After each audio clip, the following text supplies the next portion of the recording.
Okay, I am live. Let me do the usual process of moving chat over, making Discord work. Let me know how the audio is, because I am trying a new thing. If you can hear my sump pump filling up, I'm sorry if that's a little weird, but there you go. That means that the audio is high quality. Okay, let me pop out this chat.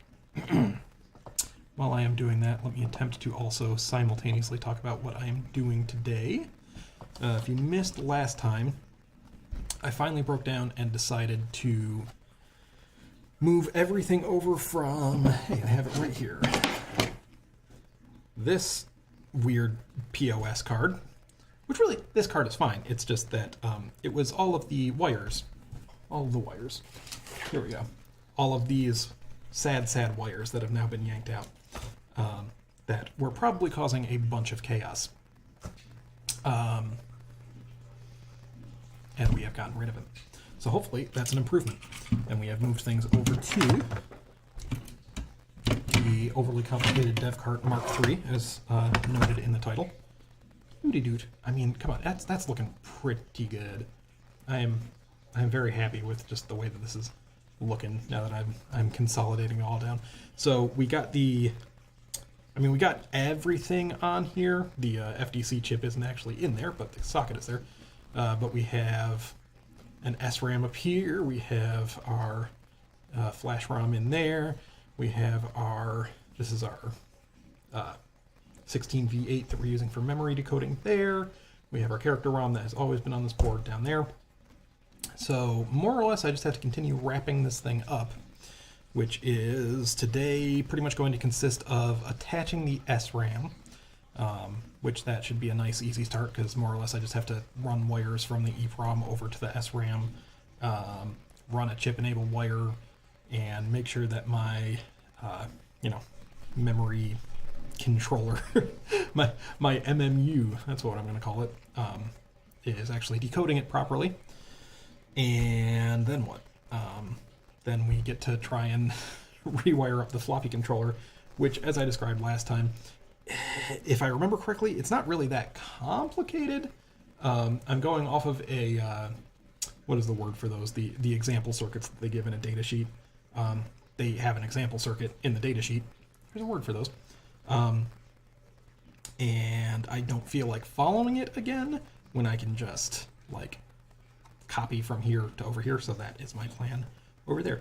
Also, advanced apologies if this ends up being kind of a lame one, because yo boy, I got a headache and time change, and it's been a weird day. I slept until 2. I got 20 hours of sleep last night, and now the baby's crying because that's how that works. Yeah, all of those good things. But also, let me say hola to Trey Dempsey. Check that baby monitor. And then alert Discord. Yeah, that sounds like an awake baby.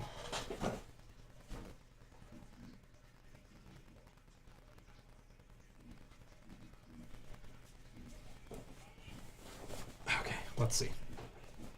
He might be putting himself back to sleep.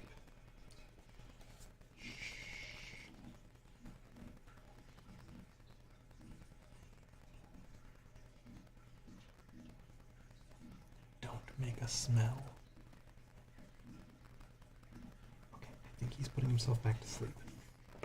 While he is doing that, let me quietly alert the Discord.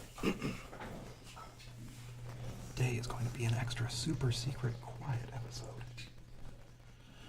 Discord, let me give you a link.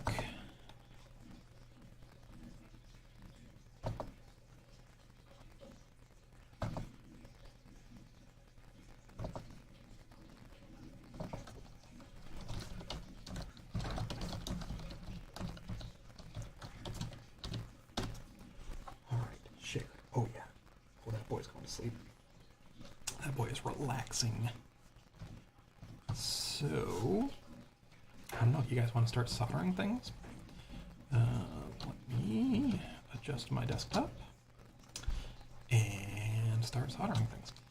Let's get some memory working up in this thing. Yes, he's out. Okay, let's do the overhead cam. That's not the overhead cam. That's not the overhead cam. This is the overhead cam. Let us get some caffeine to hopefully mitigate this headache.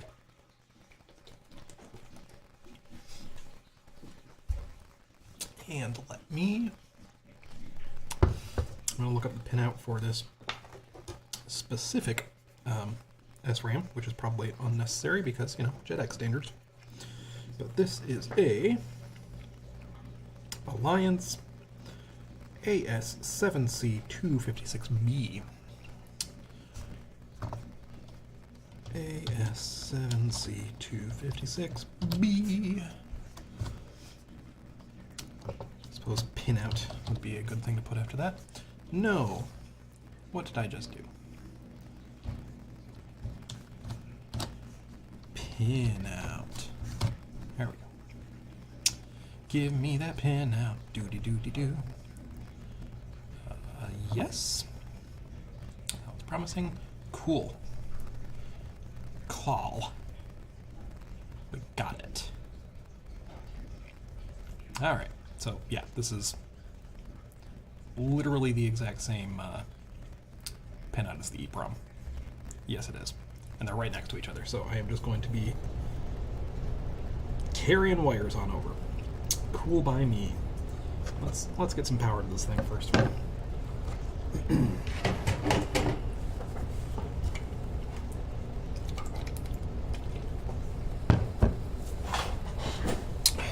God, there's so much junk down here. Do I have any good wires? That would make a great power wire. No, not really. You know, I was just cleaning earlier, ironically, considering my feet are full of garbage right now. And I know where they're from, so hold on.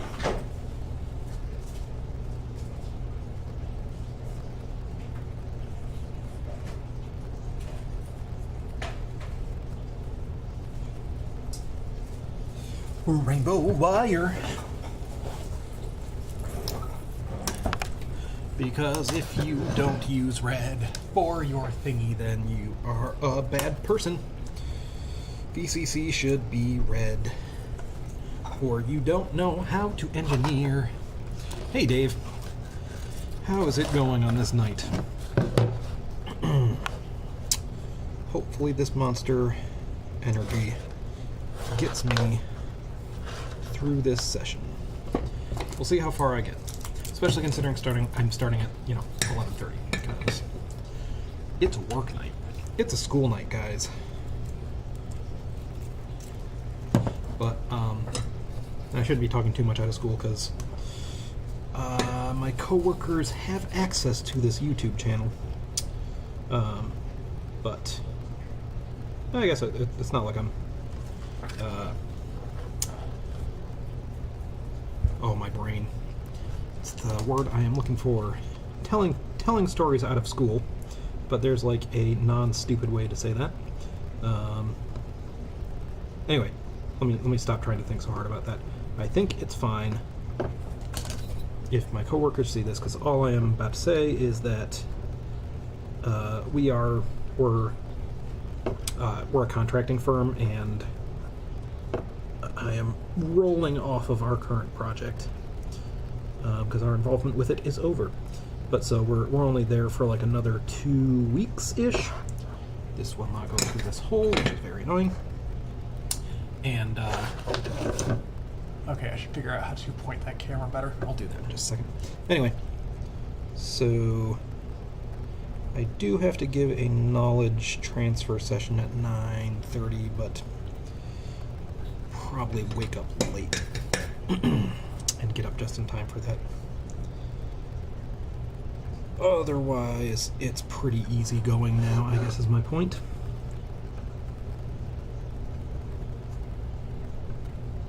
Okay, whatever. That's good enough. I really wanted to anchor it in this hole, but I can't do it. That's what she said, etc., etc.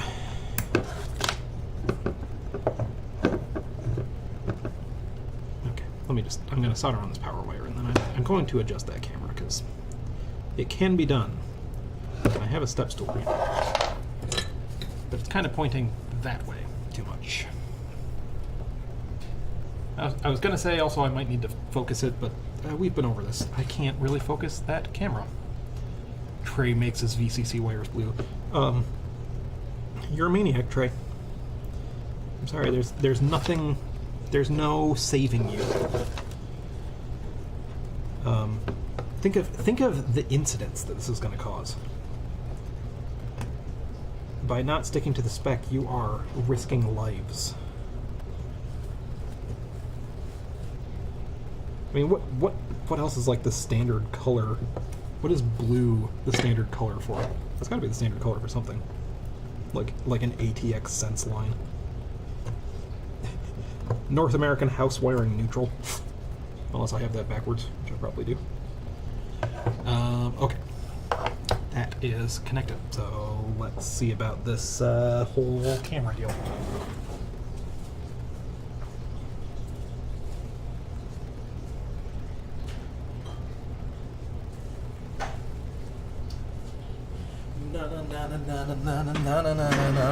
Step stool.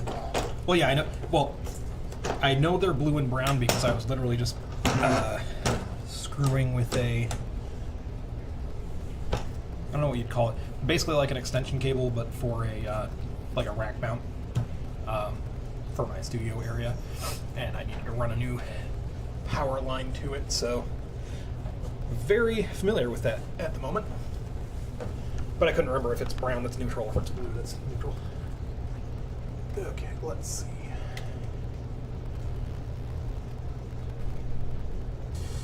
Vomit cam.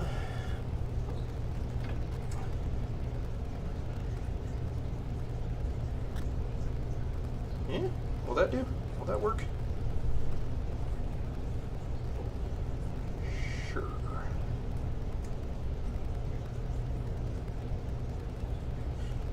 Sorry, cheap Amazon mount.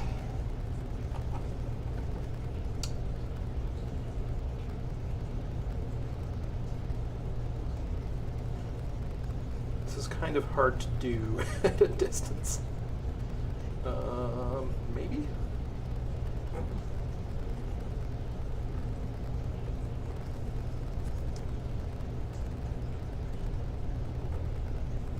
Sure, that will have to do. It's better. And on that note, how is the audio? Because I have changed that up slightly as well. Oh, Dave has some numbers for us. I have to adjust right here. Sure, but that's going to be way better. But Dave says orange is 3.3 volts, yellow is 12 volts, red is 5 volts. So far, so good on my brains. Black and green are ground. Blue for data. Okay, so now is where I realize that these are. This isn't official stuff. This is personal preference.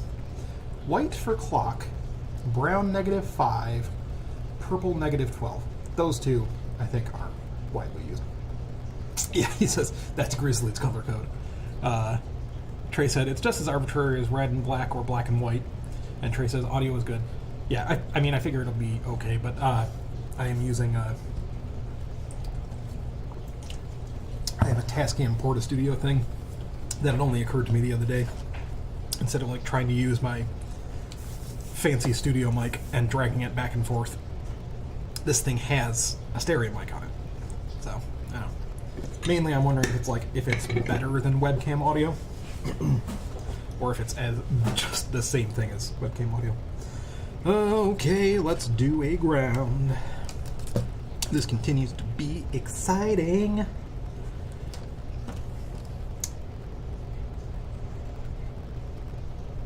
Yeah, so I have to go back to thinking of things to gab about. Because, you know, otherwise you're just watching a guy solder. And it could be like an ASMR thing. Sure. But I don't think I have ASMR chops. I don't think my soldering is sexy enough. Sexy soldering. Now there is an untapped market. Making sexy soldering videos. Hey, look. If you put the thing in the hole before you apply the solder, way easier to, well, get the thing in the hole. Blah, blah, that's what she said, so on and so forth.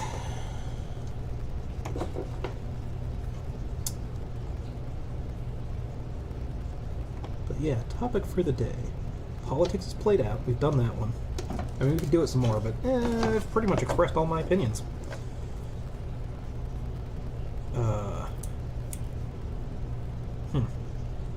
I have stripped all of the shielding off of that ground wire. Well done. Let's try that one again. I could talk about other projects I've been playing with recently, maybe. Oh, I don't think I mentioned it anywhere else, which is kind of surprising. Fun eBay pickup of the week. There are now two, actually. But the first one, the simple one, that is fun to share, is I bought a copy of Caldera Open Linux, boxed, because for some reason I was just feeling nostalgic about boxed Linux. Especially, I don't think I ever personally had a boxed copy of a Linux distro, but it's such an interesting period in time to me, because it's like, you know, it was just this very short window in which, like, people didn't just always download their distros because, you know, dial-up. And, I mean, commercial Linux, obviously very much a thing, but there were, like, those early Wild West days of commercial Linux. Also, the fun of Caldera is the SCO group. So, you've got that fun baggage there, where they're the people who tried to sue Linux into non-existence. But regardless, you know, for $20, having a box that has KDE 1.1.1 on a CD in it is, as the kids say, a hoot. So that was a fun purchase. I tried installing it on one of my ThinkPads, but the ThinkPad is way too new. Actually, it's annoying because it's actually just barely too new, because the ThinkPad that I have it's a mobile Pentium, you know, basically like Pentium 4 era, we're talking, and hot things hurt. And so it has a Intel i8-10 on board, you know, as part of the Centrino chipset. And this version of Caldera Open Linux is like from the same year that chipset came out, so it's like just barely not going to be supported, and it's not, which is a bummer. And you know, I can run it in VGA mode, but that is super lame. But very, very happy that it's a KDE based distro, because my first Linuxes were, I don't remember the order. I don't remember if... My first Linux had to have been Knoppix. And that was around the ceramic days, or because I was an idiot kid, I thought it was ceramic. I just called it ceramic, because I didn't realize the pun, like it just straight over my head. Yeah, it's ceramic. It took me like 10 years to realize that. But yeah, when the ceramic theme, I think that was the KDE 3 days, really. But I remember very clearly firing up Knoppix and having KDE. So from there, KDE, and then I bought like a Linux Journal special or something that had a Mandrake 9.2 CD on it, and that was the first distro I permanently installed on something. And that is also a KDE based thing, probably same generation of KDE. And so yeah, lots of big all of those would have been like KDE2 or KDE3, and so I'm excited to play with something that actually has KDE1 on it. I love KDE. No reason for it except nostalgia. But yeah, gotta find something with a good. Yeah, Dave said, "Oh no, Scalderas went on to become Sko Linux." Yeah, buddy.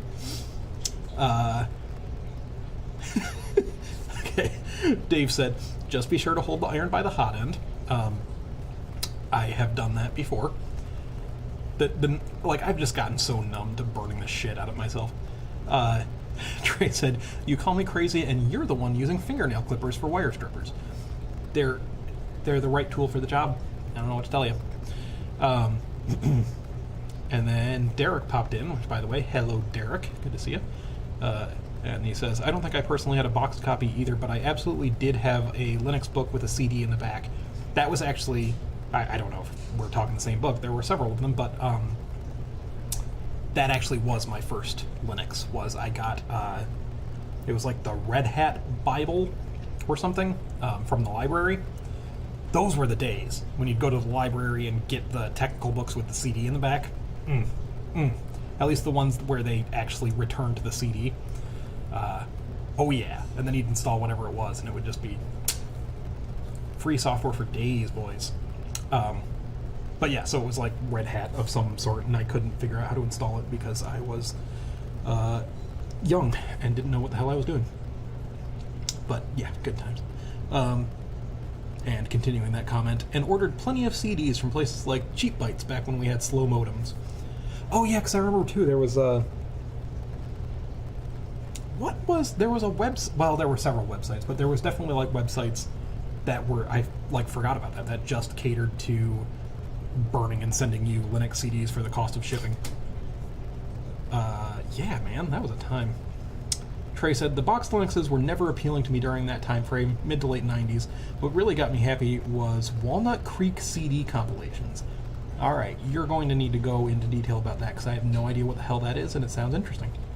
And Derek said, "This was pre-Red Hat, was either SLS or Slackware 3. Good lord. See, this is the thing.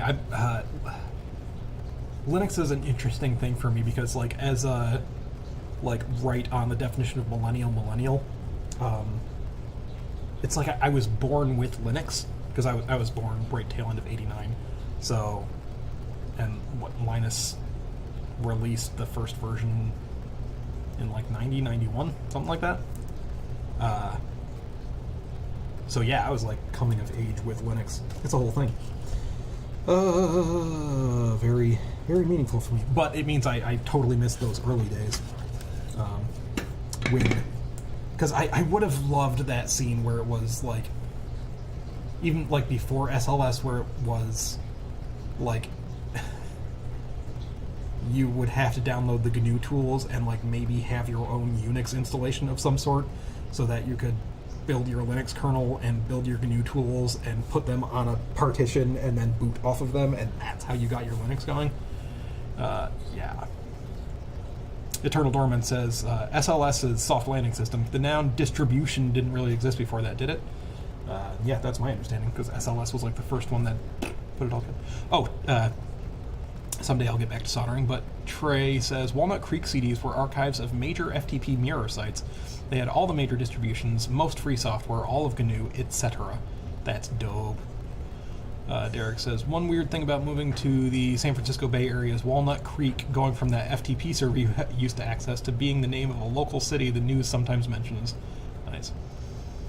Dave says, I started with Slackware super early with kernel 128. Dang. Yeah, I mean, I never read a kernel older than 2. Okay. Alright, talk amongst yourselves. I have wires to run.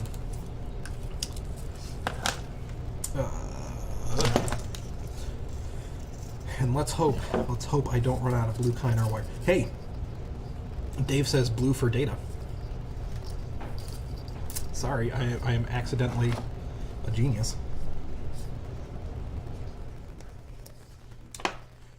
Alright, I'm not even going to look at the pinouts. Not even gonna look. These are there. just looking at a potential short. These are going to be 1-to-1 the same exact pinout, so I'm not even going to check because I'm a maniac on the floor. However, I have already screwed stuff up. I put the ground on the wrong pin because I am drunk. That is not true. Okay. Maybe at some point we'll get past running power. But I wouldn't hold my breath. You never know. We're gonna just never get past. Like, I'm just gonna put this ground wire back in the exact same place, and then I'll realize it again, and then desolder it, and then solder it back into the exact same place again. And we're gonna do this for 3 hours. But everyone's gonna keep watching because they like can't believe their eyes, because it'll be like a train wreck. Anyway, so, I'm not looking at the chat because I'm looking at my hands. So sorry if you guys are getting even deeper into the old early Linux distros conversation, which, I mean, please do. But that just reminded me of the other thing that I really need to do. I haven't had a ton of time to work or like to play with my toys lately, you know? Too busy streaming. I mean, that's really the thing, is like lately it's come down to if I have the time to go play with stuff, like I'm going to stream, because that's a thing I do now. But it kind of gets in the way. And, yeah. But one thing that I really want to do is install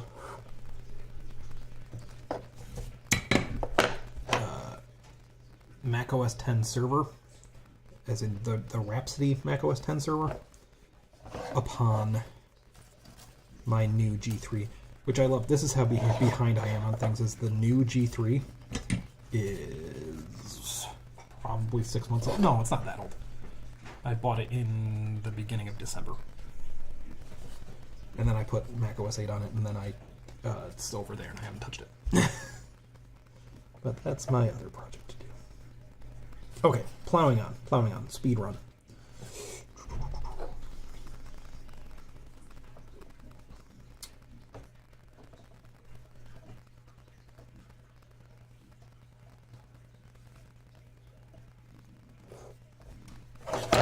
Okay, I have now made it so that the way that I am sitting, I am directly in my own light. A genius move.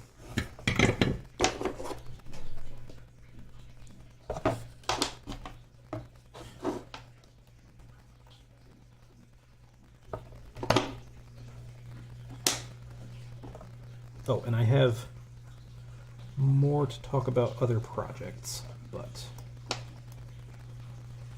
yeah, I gotta pace myself here.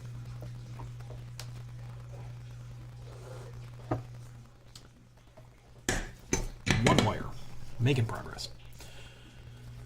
Oh Lord, chat is actually active. Trey says 1213 was a good one. Nerds. Derek says, back in those days, somehow configuring X involved a spreadsheet of monitor timings. Yet no other OS seemed to struggle there. Yeah, I do find that irksome and hilarious. Trying to get the ThinkPad to like have some kind of decent graphical setting was just hilarious. I don't know how else to describe it. And I like that, like, because this is a commercial Linux distribution, right? Like, they have spit shined this thing, and the X setup page is still just like, look, cross your fingers, here's a list of some stuff, and good luck, dude. if you manage to figure it out, like, call us and let us know, because we've been waiting for someone to be able to get X working, like, on some computer. We know that theoretically it should be able to work, but this is what it said verbatim on the setup screen. But yeah, what was up with that? Like, it was so centered around, like, analog monitor timings. But, like, in what world did that matter? I mean, again, I'm probably too young, but why do you need that for, like, a world of multi-sync monitors? Probably because X386 was spun off, like, in the late 80s when multi-sync monitors weren't really a thing.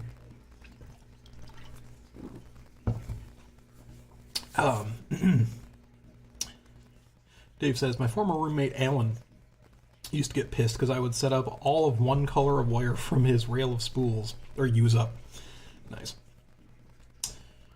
Jacob says, my friend had an Ubuntu disk in 2008. I would later use Linux Mint. See, there's the thing too, is I really, really clearly remember discovering Ubuntu. And it was because I needed a PowerPC distro for my iMac. Needed. And Ubuntu popped up, and I was like, oh, that's... So, yeah, really remember that for some reason. Dave says, I found enough 39 SF020s to burn and send a working NES cart finally. Only months overdue to get it mailed out. Might as well just hand deliver to VCF Midwest now. Yeah, man. I mean, that would work fine. Seriously, I'm not in any rush. Trey said, just wait until you get divorced, then you'll have lots of free time. No. We've already decided that even if we just, like, start hating each other, we'll just hate each other in the same house. Like, this is a decision that we've made. Jacob says, damn, future is now. Man streams to random people. Dave says, Unix land with per manufacturer fixed sync monitors. Yeah, it's yeah, like I was saying. Just so odd that it kept on for so long. And Trey says, fixed sync monitors were a thing for a long time. Dave says, stares at HP. Oh, your HP UX machine has the XYZ card? You need the matching monitor. Has the WYU card? You need that matching monitor. Yeah, that sounds like hell. And I'd rather not think about it. Alright, we've got 2 wires. Speed run.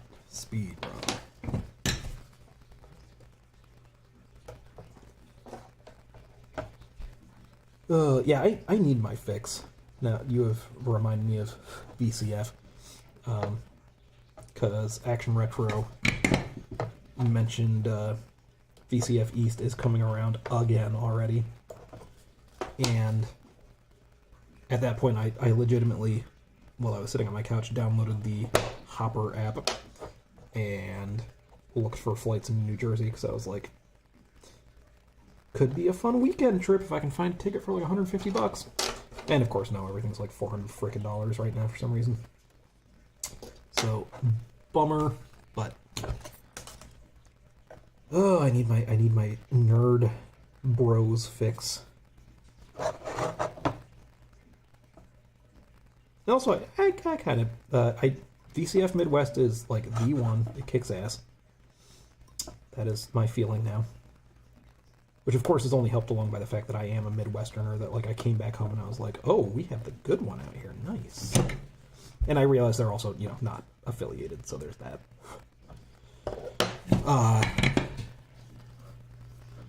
But it gave me a slight tinge of missing VCF East. It's a weird little show.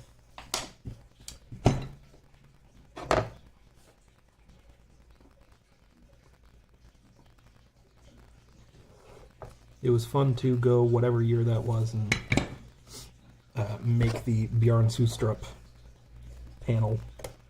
Panel? Do you call it a panel when it's one person? And listen to a room full of nerds ask him why C++ is so overcomplicated. Repeatedly.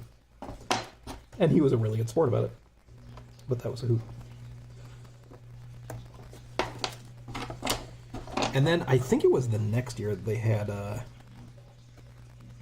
did they have both Kernahan and Ritchie? Or no, not Kernahan. Ken Thompson. One of them is dead. So maybe it was Brian Kernahan. The one of them that is not dead. I'm a bad nerd. I'm a bad Unix nerd. I should know the dead one.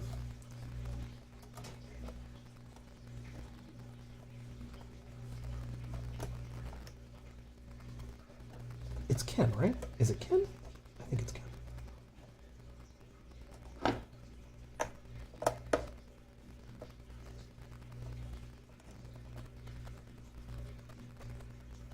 This one is being finicky.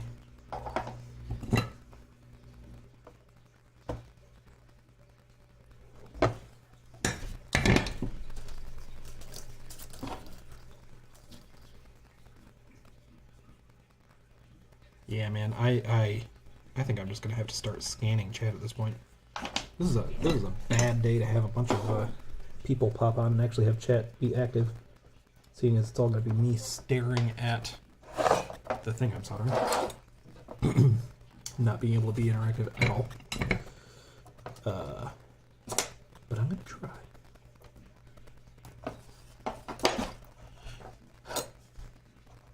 (13W3).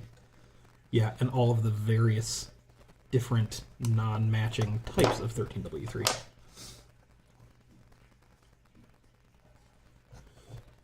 SGI 13W3, and Sun 13W3, and HP 13W3. And then HP having some also like weird different connector that looks kind of like DVI.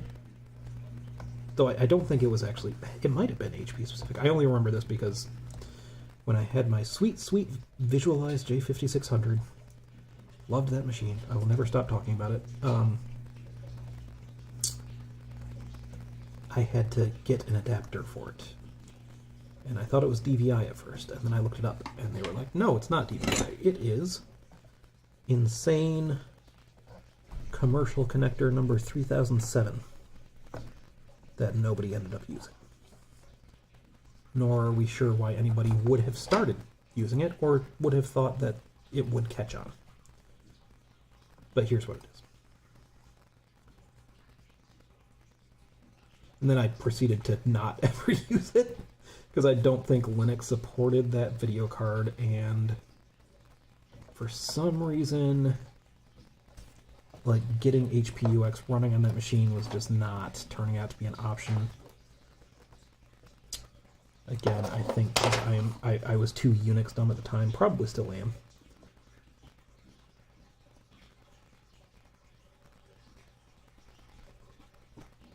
Okay, this is turning out to be weirdly finicky.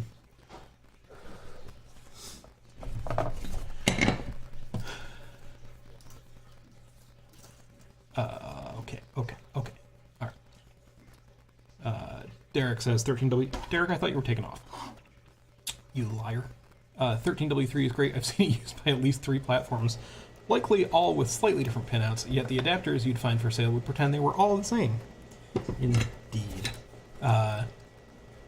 David saying Usagi is going to VCF East, taking the Mini Centurion. I'm surprised because that's such a freaking long drive, and I would assume he's driving. I mean, whatever. I was just surprised when he said that.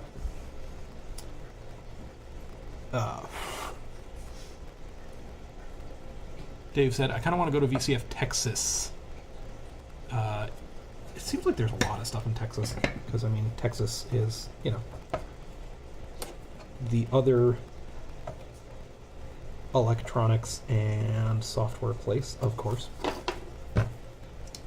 And I've never actually been to Texas.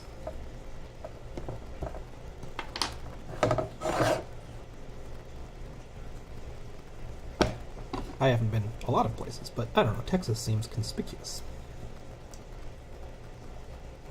Firstly, because there is so much of it.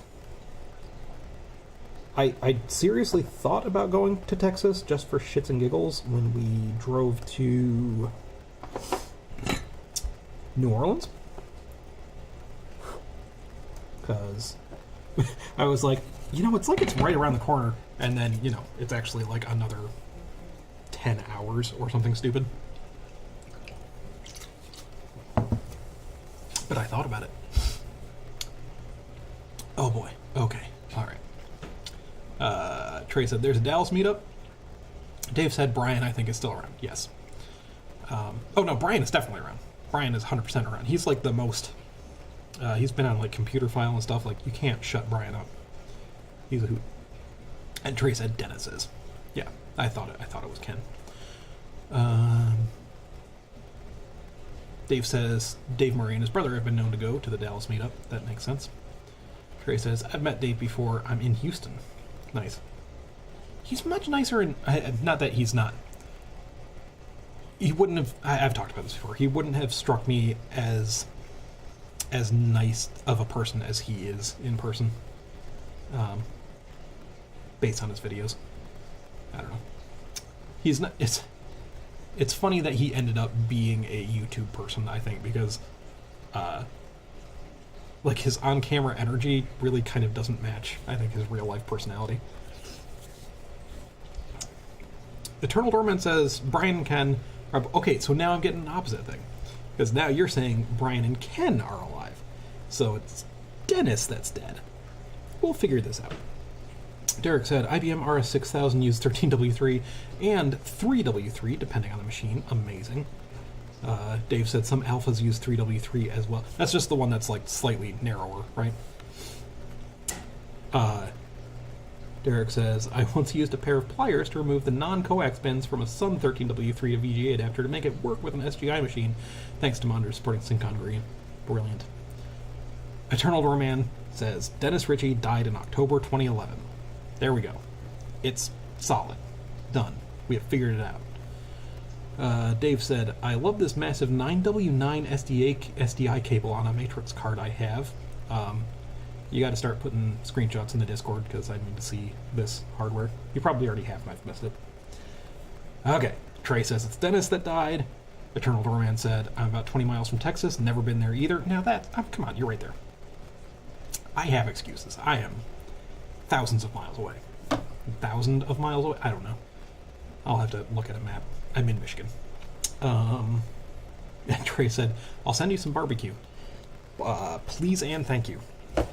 We actually just got some Gold Belly barbecue delivered for my wife's birthday from her sister. And I don't remember where it was from, but I'm a brisket man. It was good.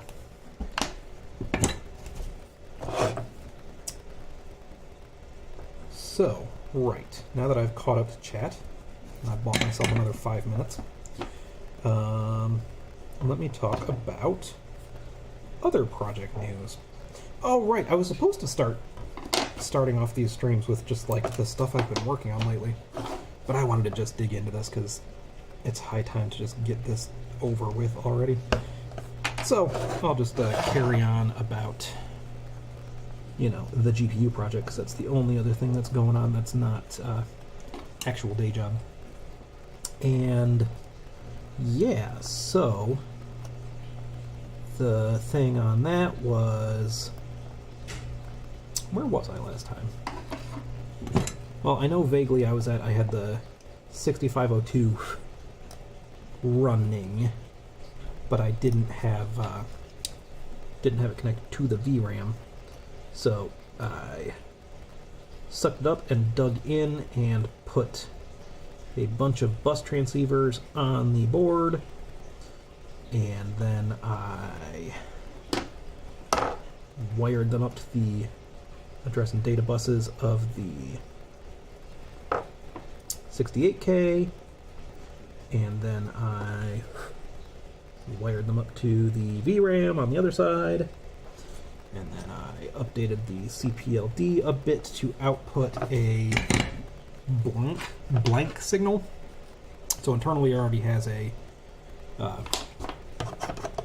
some like blanking signals for H blank and V blank, and so I just have a combination signal called blank, and I just output that on a pin, and that pin, the idea is just that whenever it's blanking, it opens up the, well, it tri-states the CPLD's pins that are driving the address bus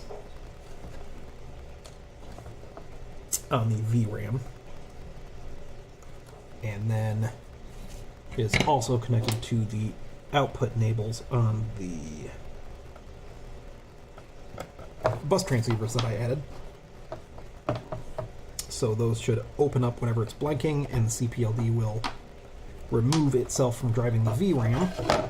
So basically the 68K takes over the VRAM bus whenever the CPLD is in blanking. Right? Sounds good. Took me a while to figure out.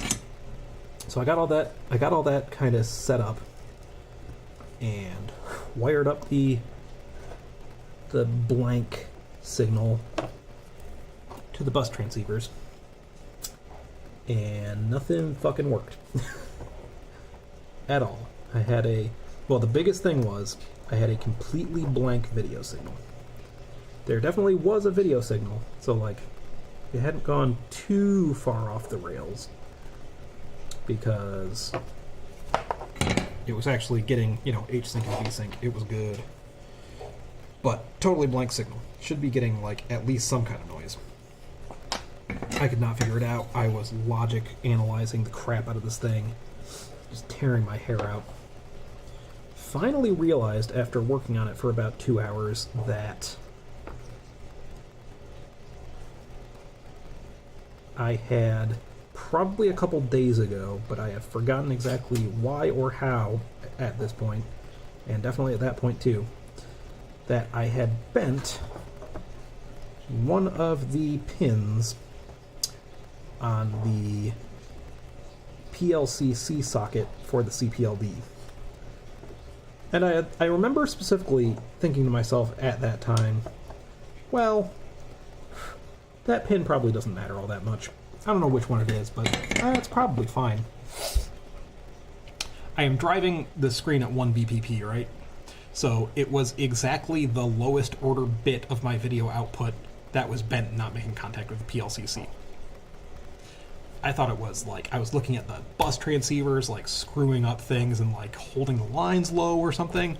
I was spending hours on I was literally getting black video because the pin wasn't touching. One pin. Just happened to be that pin. So there's that fun story. Oh, and also it continues to not work otherwise. And I'm still working on that. The main thing is, well, actually, so I figured that out. And then I was also looking at the 68K seemed to be not executing correctly, based on what I was expecting to see in my little debug register output. And eventually I was kind of like, actually maybe it is running correctly, and I'm just barking up wrong trees all day here. But after I figured out that stupid thing, I still am pretty sure that it wasn't running right. And what else did I do? So like everything on the VRAM bus seemed to be looking good at that point. And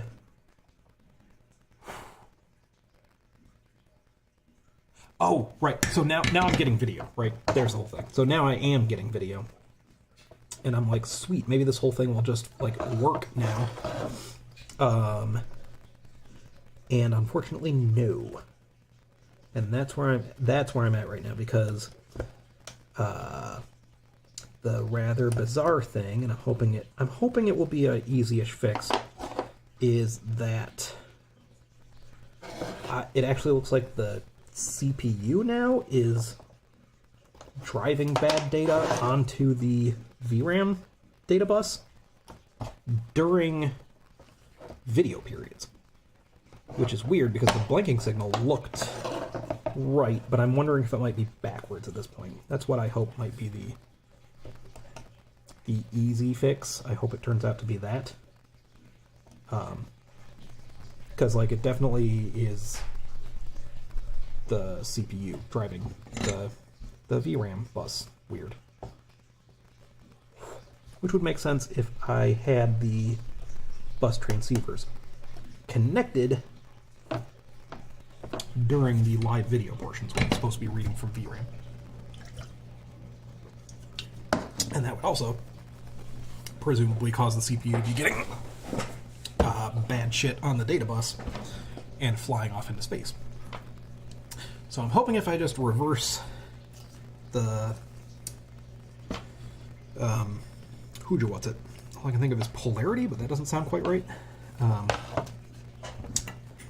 The active high versus active lowness of the blank signal, that might be enough to like make everything just work. Because otherwise the only other problem I really found after some pretty invasive logic analyzing, which I know is not the be-all and end-all, because you know, you might have marginal signals and a lot of noise that you're not seeing on a logic analyzer that you would on a scope. But it's what I was seeing was fairly trustworthy looking. But the one thing was that there was not enough pull. I think the CPLD is supposed to be pulling up when it's tri-stated, but I might just not have that configured properly. But that when the CPU was taking over the address bus, what's the address bus? Oh no, I think it was like the chip select or something. So when the CPLD was tri-stating its chip select output for the VRAM,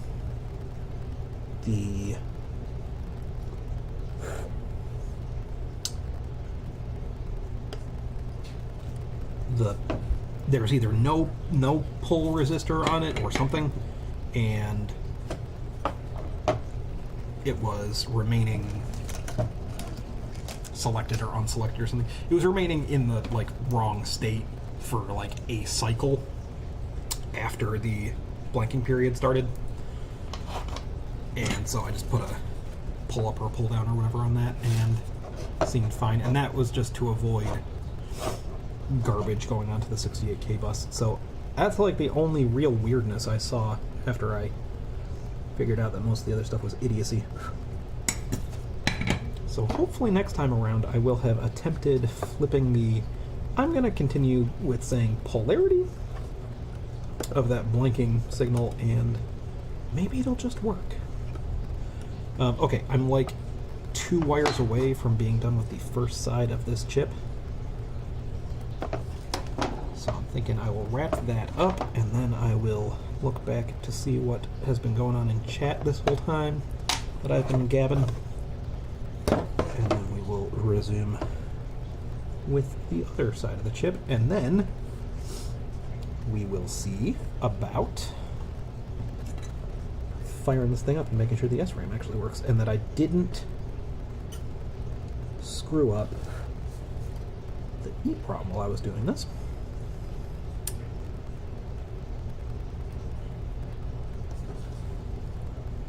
But as finicky as it's been, I feel pretty good about it. Yeah, see, you can't see, because probably my head is in the way, and also the camera is not focused well, and also 30 other reasons that you can't see anything.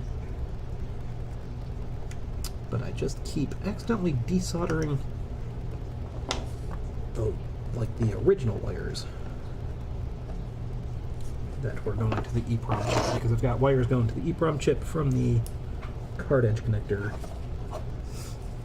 and then I am connecting from there to the SRAM, and I keep freaking accidentally desoldering the wires going from the card edge to the EEPROM.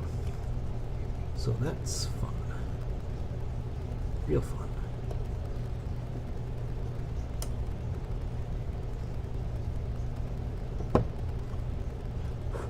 Because it's kind of funny, it almost gets easier once I start having those like real big rat's nests going on, because when you get all these wires layered over each other, they help hold each other down. So that actually ends up being really helpful.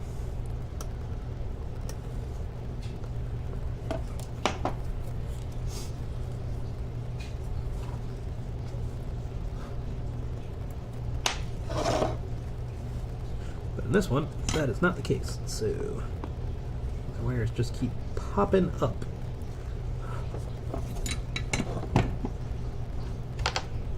Alright, well, last wire. Last wire of this half of this chip.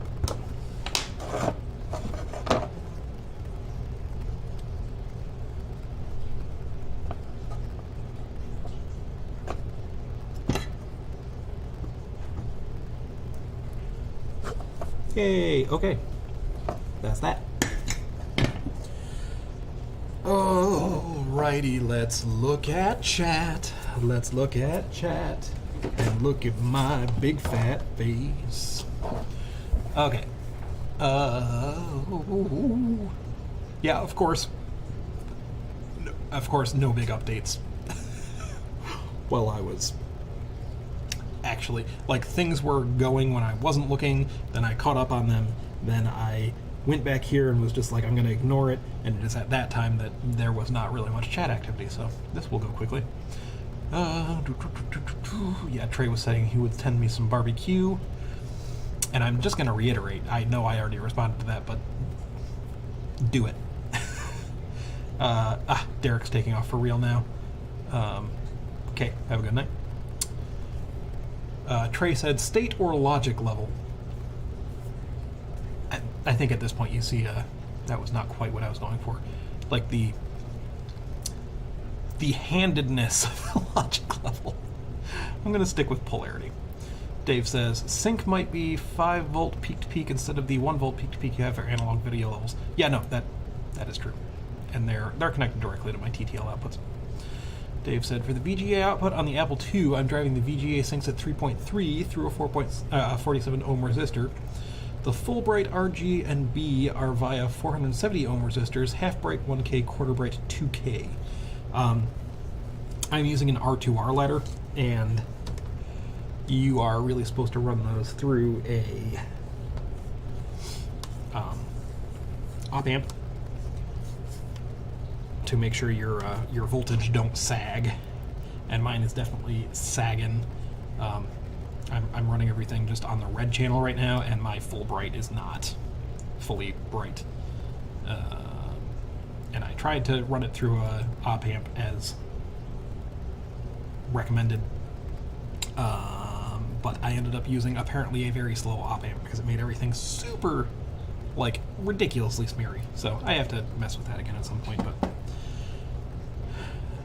that's something that I'm going to get back around to once I've finished this stupid 68K part of it. And Dave said, the guy who first designed the Pico VGA stuff did the maths on what resistors to use. Well, that's smart. I don't do things the smart way. Alright, well, let's get the other half of this chip done. And I'll try and think of something else to gab about.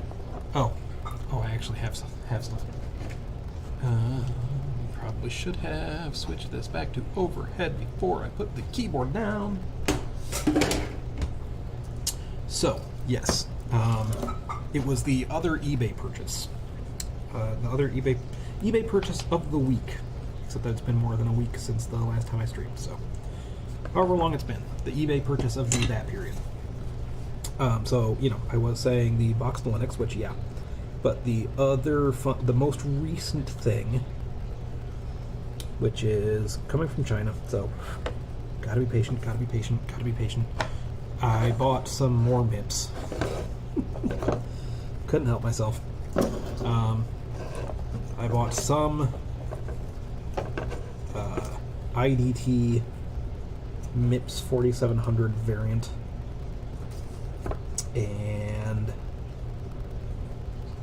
I might use that as my main CPU on what I'm going to continue calling the Plan 9 workstation. Who knows what I'll actually end up running on it, but for now we're gonna very optimistically call it a Plan 9 workstation. But regardless, I still have the 32-bit PLCC things that I bought in the first place. Oh my god, you piece of shit. So I might use those. I should probably just use those. But these were too tempting because, I mean, they're PGA. I can do PGA. I've been playing with PGA lately. PGA ain't no sweat for me anymore. I'm not scared of it. There's just a lot more. It's like a PGA 179. The interesting thing was, I finally got a chance to actually look at the data sheet on them a little while ago, and it has a multiplexed data and address bus. Isn't that interesting?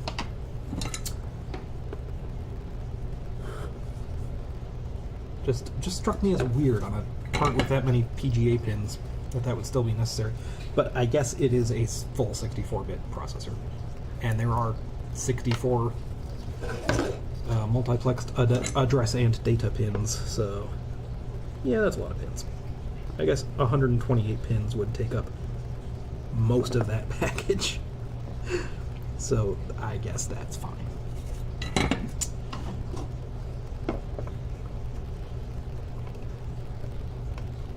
But yeah, might use them, might not. Still need to find sockets for them, but I think that should be not that hard. But I feel like, how much harder can it be, right? And it's probably going to be much better supported, because that's going to be one of the weird things about the chips I already have, is those are based on MIPS 3000. And, I mean, they're both probably going to be weirdly supported, but you know, the MIPS 3000 uses the MIPS 1 architecture, and that doesn't really seem to be well supported in like the Linux kernel as I've looked at it. Like, it kind of expects most machines to be 4000 or better. I think I could technically do it, but I think it's going to be a pain. So, running a MIPS 4700 might make a bunch of things easier, but it's going to make for a bunch more soldering. So I'm hemming and hawing. I bought them anyway, because I figure, why not? They're like 20 bucks a pop. So maybe I use them, maybe I don't. We see how it works out. But I kind of figure, why not? If I do, I do. If I don't, I don't. And it's not that big of a deal either way. But, you know, I've got my own internal arguments for why and why not in both directions. Like, also, it's like, I just got the 68K, like, I don't know, minimum viable computer working on the GPU. And that's pretty cool because, you know, I mean, it's a 32-bit CPU, but, you know, it's a 16-bit CPU. But it's the first non-8-bit, like, machine I've gotten running. And now I already want to just jump ahead to 64-bit? I mean, come on. And not that I'm saying I don't think I'm ready for it. I'm saying, like, as an experiential thing, I should slow down. I should do a 32-bit before I go to a 64-bit, just like for the experience. If I'm just doing this for fun, you can't just be jumping ahead to 64-bit, man. Come on. Getting ahead of yourself. But also, how cool would it be to build my own 64-bit machine? I mean, come on. But also, I also do worry about having enough CPLD resources to commit to decoding the fucking thing.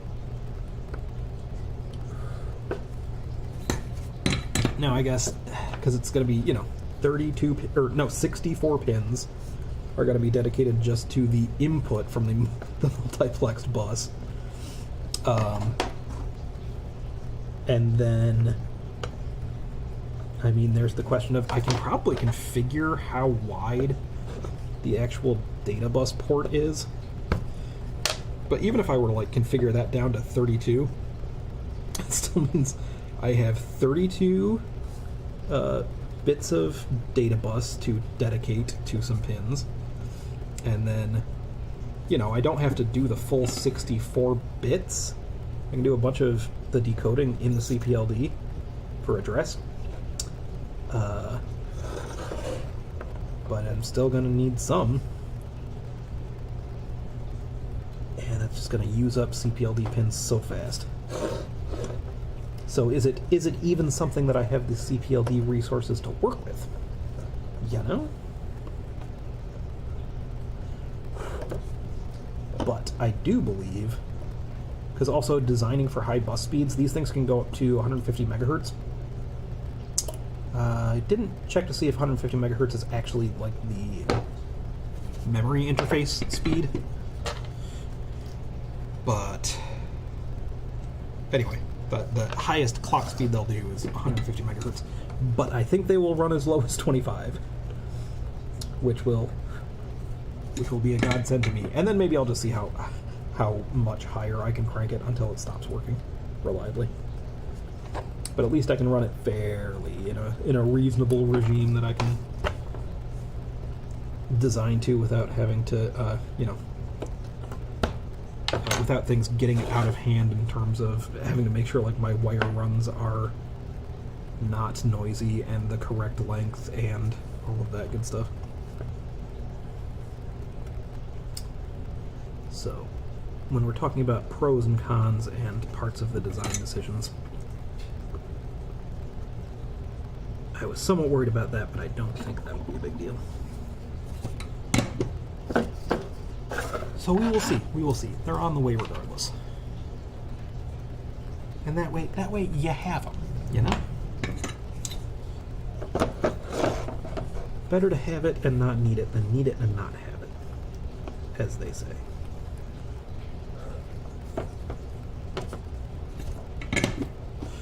We're getting close. We're getting close. I got like 5 more wires to go. And then we can try doing a memory test. I don't even know... Oh, right. There's a thing. I have probably already connected... the chip select of the ROM and RAM together, which is... Whoops. That's not right. That's the one thing I have to make sure not to hook together. And I'm sure I've already done it. And I was only reminded of that because I was about to say...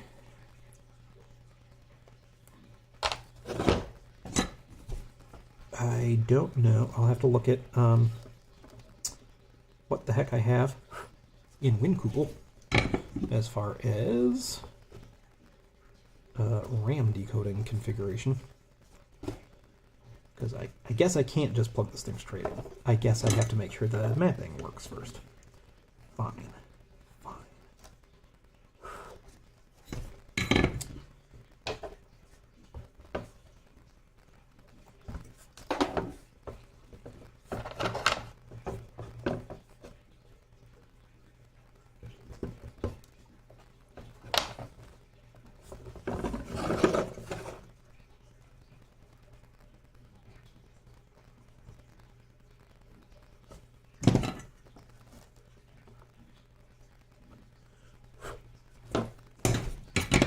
The nice thing is, this side's a lot less finicky. A lot more wires holding down other wires.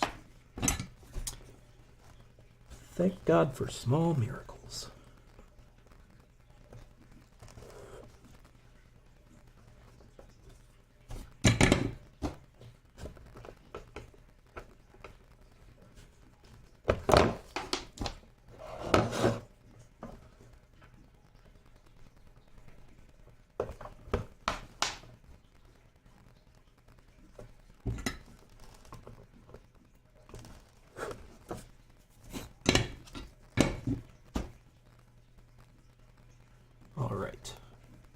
4 more.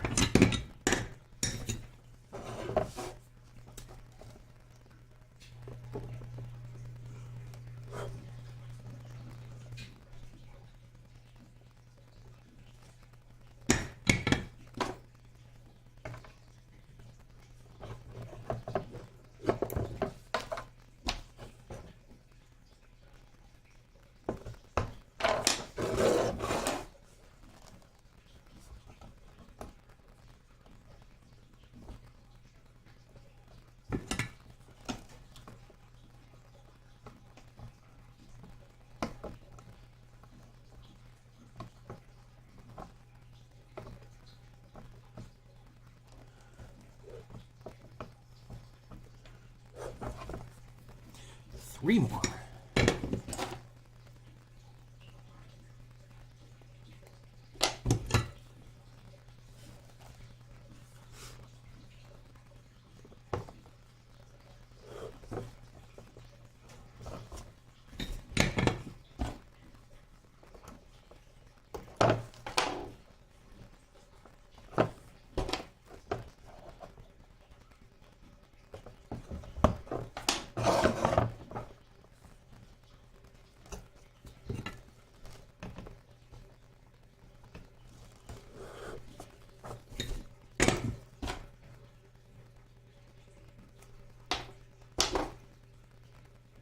Oh, 2 more.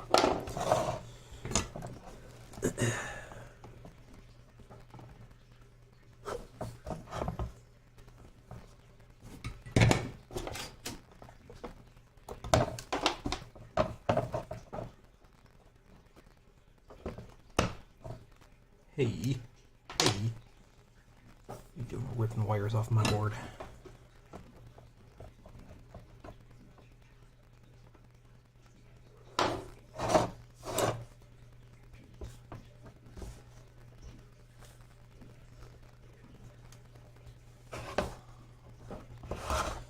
Oh my god, I am getting in my own light. Do not recommend.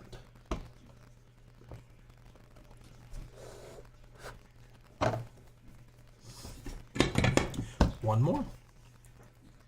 And then to, fix the chip select that I screwed up. And also double check that my output enable is, and right enable are. Oh, right. That's a stupid thing I've done. Yeah, my right enable is set to always be disabled. Whoops. Because you know what? That's the way it is on the EEPROM, surprisingly. You might not believe that, but I have configured things so that the EEPROM never gets written to.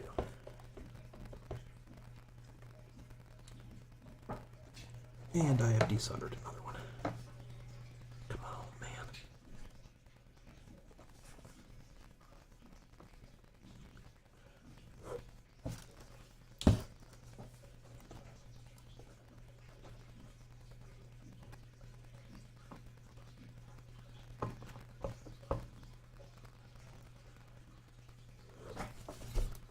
There we go.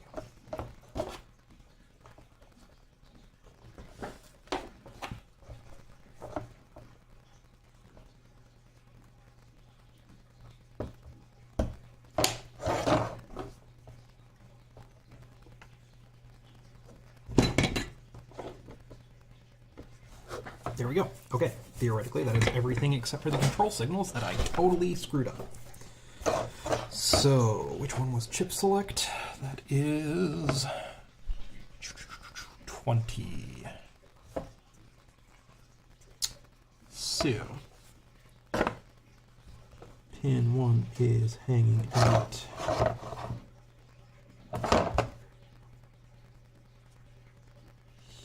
here. So this is my pin 1, which is A14 theoretically. And so 15 is going to be down on this side. 15, 16, 17, 18, 19, 20. Alright, so this one should definitely not be connected at all in any way to the EEPROM.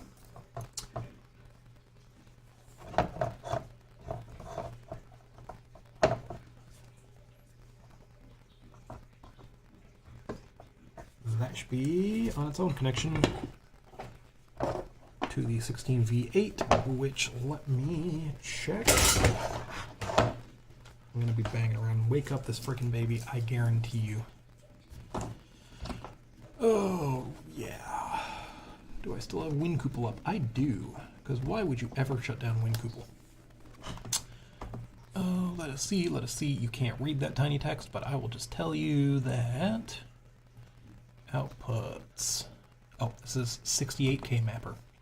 We're not working on that. Let's see, ROM FDC mapper.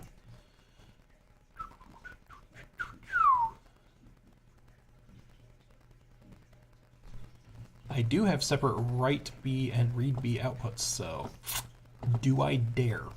Do I dare just connect them? I do, actually, probably. But before that, do I have an SRAM chip enable? I do. It is on pin 15. Again, you can't read that, just trust me. And it does not actually appear to be wired to anything, so that's fun. So now I have to figure out how I want to map this. All right, so actually let me do this. Cool. And since I'm switching gears a little bit, allow me to catch up on chat. Just a little bit. Oh, Trey says, I've been coding Scala lately. I forgot how much I enjoy it. I always wanted to mess with Scala, and I have never messed with Scala. I feel like at this point, the difference between Scala and C# is probably pretty minimal. Because well, C# doesn't have that good of a type system, though. And I think Scala has, because Scala has like algebraic types and stuff, right? So I always pictured Scala as being, and you know, this is just the impression I got, and maybe it's a super wrong impression, but that it's like Java, but you know, well designed from the ground up because it's a new language comparatively, and with all of the functional shit thrown in from the start. So yeah, tell me if I'm wrong. Dave says PDP-11J has multiplexed address data evilness. To be clear, too, the 32-bit, the MIPS 3000 based chips that I already have also have multiplexed stuff in some weird way. I can't remember which one is multiplexed. One of them is, one of the address or data portions is multiplexed. They might just be completely multiplexed. I think there might be 32 pins and it's multiplexed on there. Address and data in the same way. Dave said, you need to baby step to an 18-bit CPU. Then I can run the original Unix. Yeah, somebody get me a PDP-7. I have room. No problem. Just, if you see one around, send it my way. And Dave says, then baby step to a 36-bit CPU so you can run CompuServe. What is that like is that like the it's PDP 10 36-bit? If someone wants to send a DEC system my way, you know, whatever. That's cool. That'd be fine.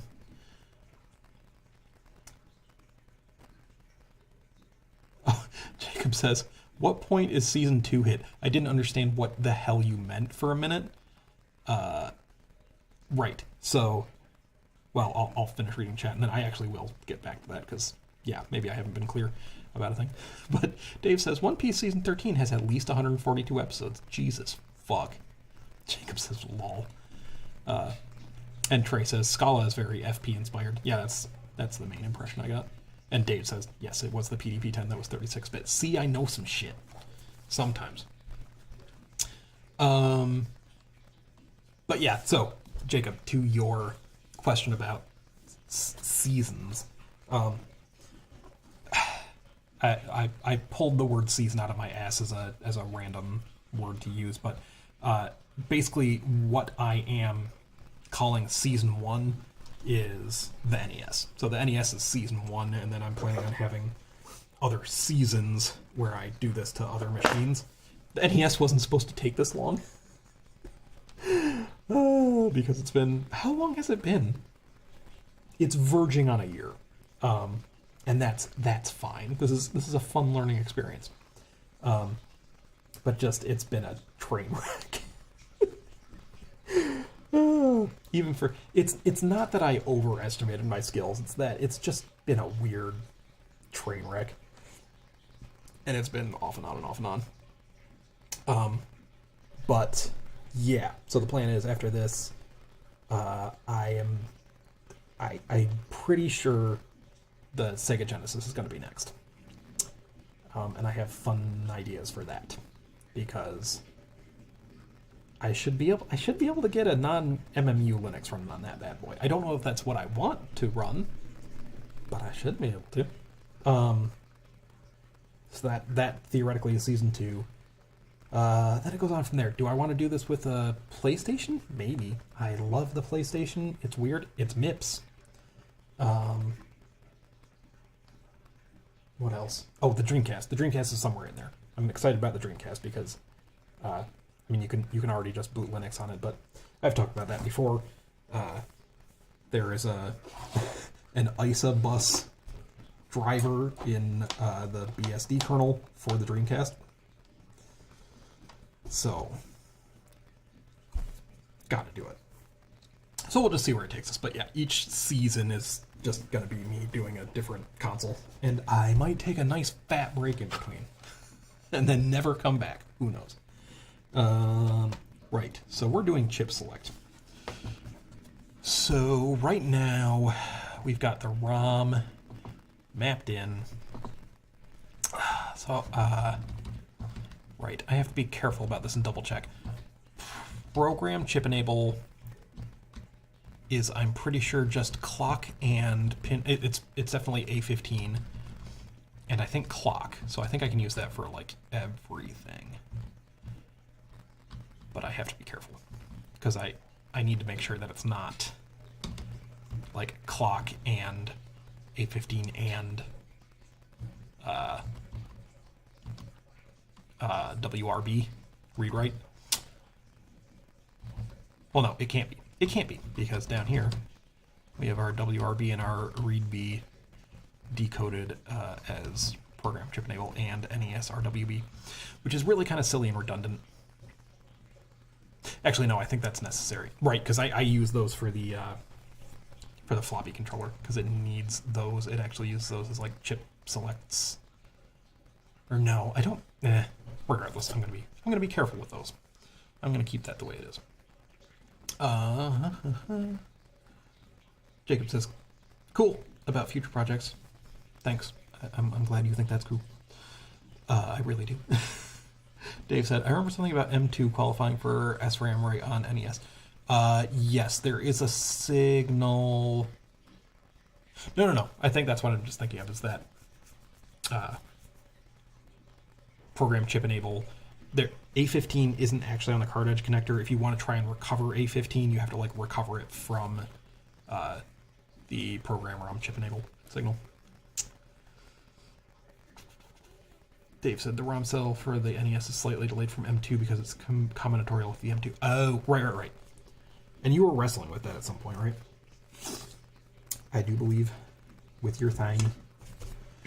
Okay. Losing my mind. Right. So ROM chip enable is... this is all written in inverted logic. So... ROM chip enable is disabled. Let's think of it this way. If program chip enable is high, which means it's not selected, the program space is not selected, or A14 is not high, or A13 is not high, or A12 is not high. So, the mapping that I'm doing for ROM is that it is mapped into, it's only selected, because the weird way that I've wired these up is that all of the address lines are wired up to all of the address lines on the chip. So it's not like the base is mapped to a different area. It's that 0 is at 32K, and that's going to be the way it is for the SRAM too, actually, which is fine. It's just a little bit weird because it's a 32K SRAM and it's a 32K EEPROM, but also 32K is the entirety of memory space that I have to work with. So they just overlap the whole thing, and I just turn them on for certain areas. which is interesting. It's more interesting for the ROM, really. But it's that any place on the ROM, I can just think of it as being flat mapped onto that 32K high address space of the cart, because it's there. It just doesn't get turned on for every location. And so it doesn't get turned on for anywhere. It's only turned on above, let's see, A14, A13, and A12, and A15 is implicitly on, so it gets turned on for the high 256 times 16, which is going to be 1024 times 4, so 4K. So that it's turned on for the high 4K. Is that right? I think that's the way that I'm reading this correctly. So the highest 4K of NES RAM, the ROM is enabled.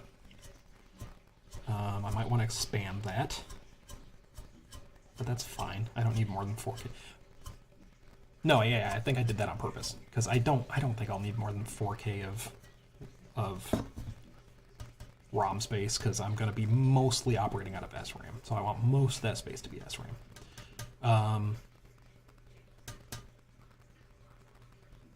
And then the floppy controller is mapped in at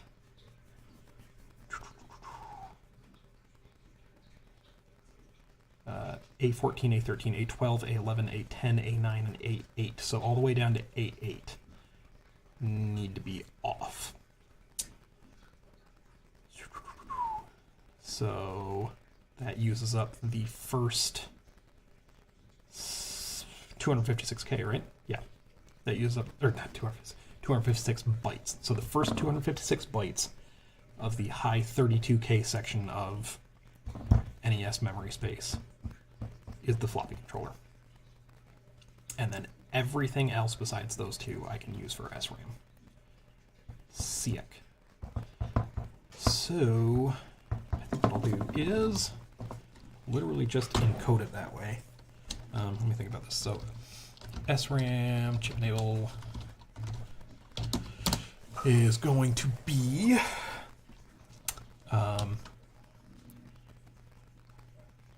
because this is weird, because I could just say ROM chip enable, or I guess not ROM chip enable CEB, or not FDC chip enable. But that doesn't quite work, because what that would do is it would put the SRAM chip select low, which is selected if either, or if both, thinking about this backwards, SRAM chip enable would be disabled if either ROM chip enable is low or floppy chip enable is low, is how this reads in backwards logic. So that's fine, except for the fact that those include the program chip enable, which is our access strobe, basically. And so we do, like, we want to extract the access strobe out of that. So basically, I guess this would be, can I just add, let's see, that's backwards too, right? Program chip enable B. So would this work? Let me think this through. Can I just do program chip enable B? So so this will be high, which is deselected, if the program chip enable, which is the access strobe for the high half of memory, is high, which is deselected, or the other two are high. Either of them, or either of the other two are low, which means they're selected. I think that works out.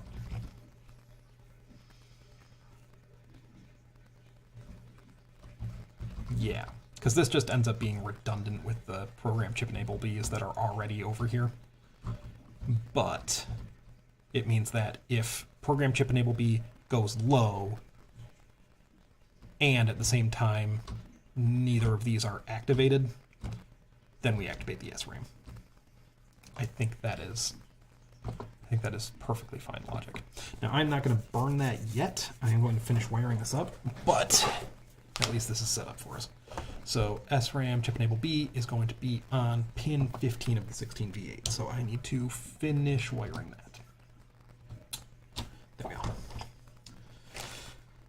Okay, and then like I said, I think I can just wire the output enable and the write enable to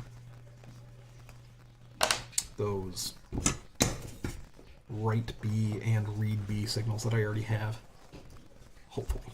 We'll find out in short order.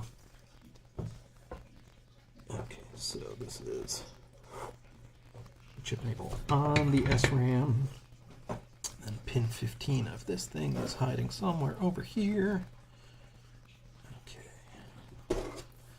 So it's 1, 2, 3, 4, 5, 6, 7, 8, 9, 10, 11, 12, 13, 14, 15. Oh, well, of course, it's the one that doesn't have anything connected to it.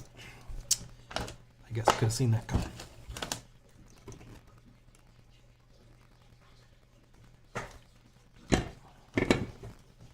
Tin it up just a little bit.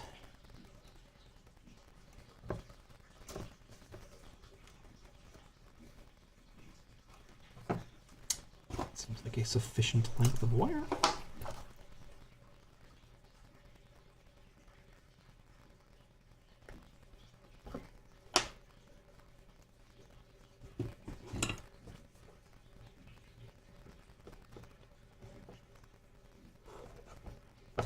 There we go. That's our chip enable. And now, where did I say that write and read pin was on here?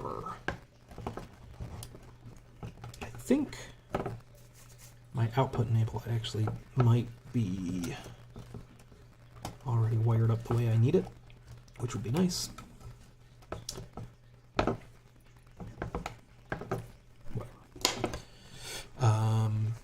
Yeah, because I think I may have wired up the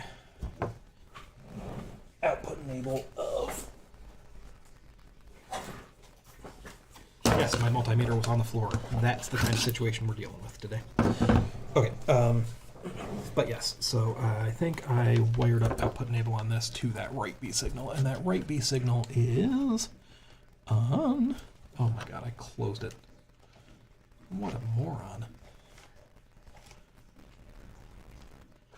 Open recent ROM FDC mapper. What? What? File doesn't exist. New file assumed. That gives me a dropping feeling in my guts.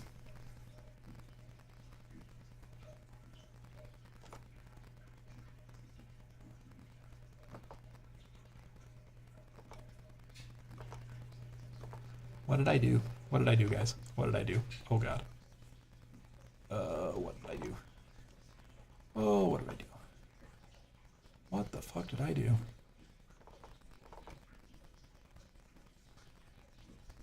Okay. I don't know what it's talking about, because this is just the way that I had it a minute ago. Okay, small heart attack.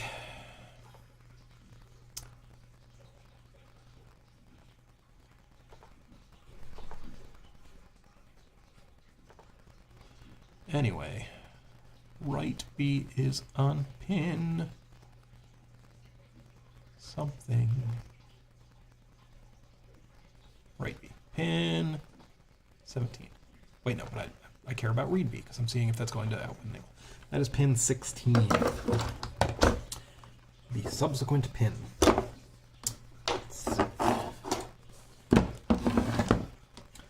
11, 12, 13, 14, 15. Just for fun, I'm already here. Let's check 15 going to the chip select of this thingy. It should be 15, 16, 17, 18, 19, 20. Connected, yay. So then 16. Let me check really quick. What is the output enable supposed to be? That is pin 22. So let us check that on the ROM. 15, 16, 17, 18, 19, 20, 21, 22. Yes, I connected that to that. So that should already be fine because that will already be connected to the SRAM, so I actually don't need to fix that one. 15, 16, 17, 18, 19, 20, 21, 22. Great. The only thing is write enable, which is pin 27, second from last, and that should be connected to nothing right now. Should be connected to nothing. No, it's still connected to the write enable on the ROM, which is connected to VCC, which means writes would never work ever.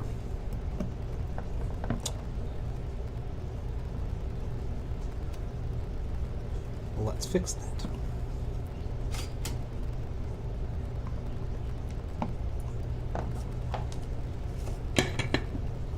And I believe my right B is on pin 17 of the 16V8. Convenient. So that is, what was it, 11, 12, 13, 14, 15? Wait. Yes? Yes. 11, 12, 13, 14, 15. Wait. No, not 15. It is late and I am losing my mind. 15 was my SRAM select. 16 is my output enable. 17 is what I'm looking for. And nothing is connected to it as I would have expected, and that's what confused me for a second.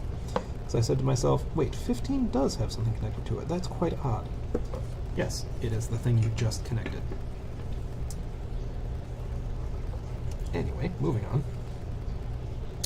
Let's just get that connected to SRAM. Right enable. And I think that might just do it.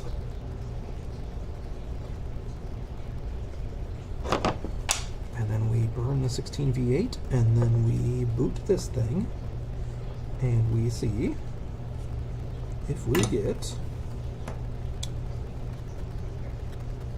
some writable SRAMs.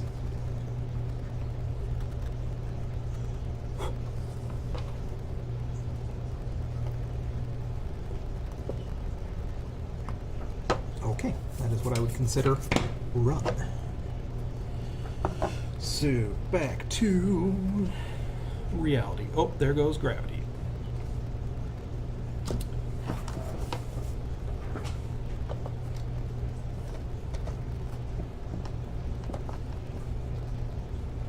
I love the way that there is... Oh, is it because of the tab character? Yes. Interesting. The tab character is not as wide as 3 spaces. Okay. Fun fact. Alright, so this is all good. I should just be able to save this. Device-dependent compile. Why do I see a window on my stream that I don't see? Oh, because it's not on my stream. It's just on the other window. That's funny.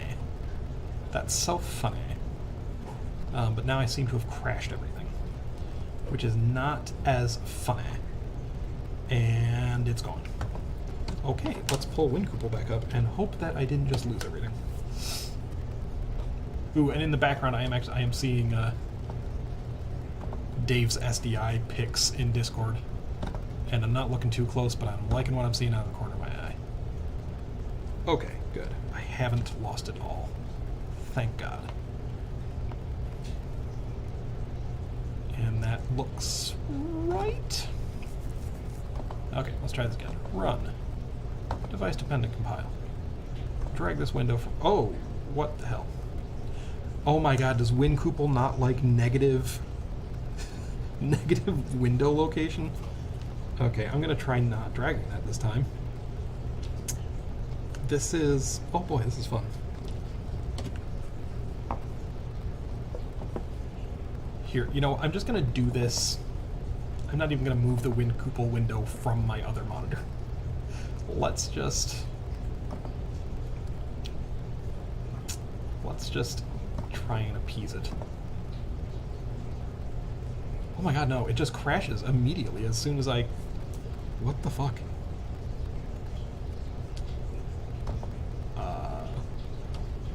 This is some shit. WinCouple. Okay, let's try putting this window over here. Run. Device dependent compile. And then this window is just unresponsive. You can't see it. I guarantee you the second I try and move this window, well, it all just crashed anyway. Uh-huh. Okay. All right. It's time to do some hacking to try and make WinCouple happy. Dave says, don't anger Couple. And it's a 1-bit application from a 2-bit company running on a 64-bit extension to a 32-bit OS that itself is based on a 32-bit extension to a 16-bit OS from a 2-bit company. Now that is a concise description. I am going to try and change what my primary display is.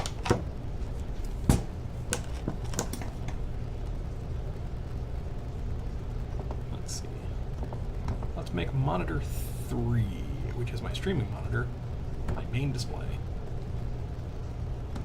Okay, Couple.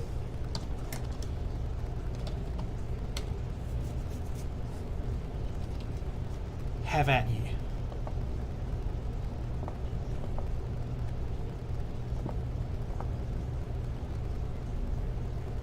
Nope, it's not the displays. It's just very unhappy. I saw some errors in there, but F me if I can figure out what they are before the thing crashes. Couple, Couple, Couple. It's gonna take a poople. Okay, let's see if we can capture what they are before it just explodes on fire.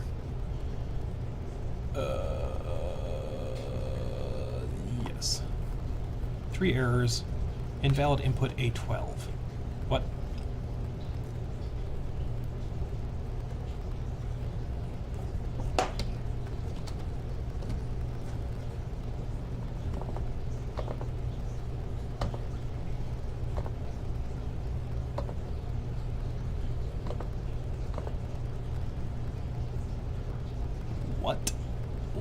What?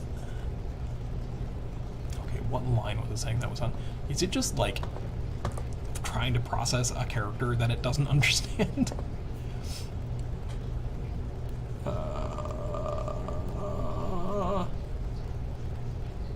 No, it just says pin node 12 invalid input A12. Why doesn't it say that about any of the other things?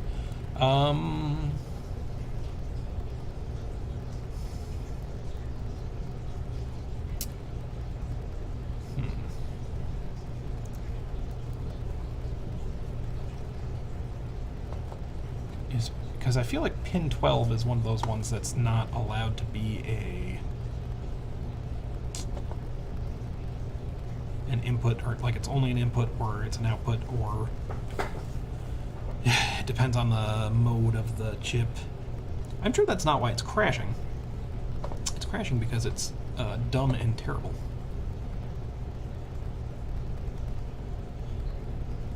But also I don't see why it would be crashing, and why it would be having an error in the first place.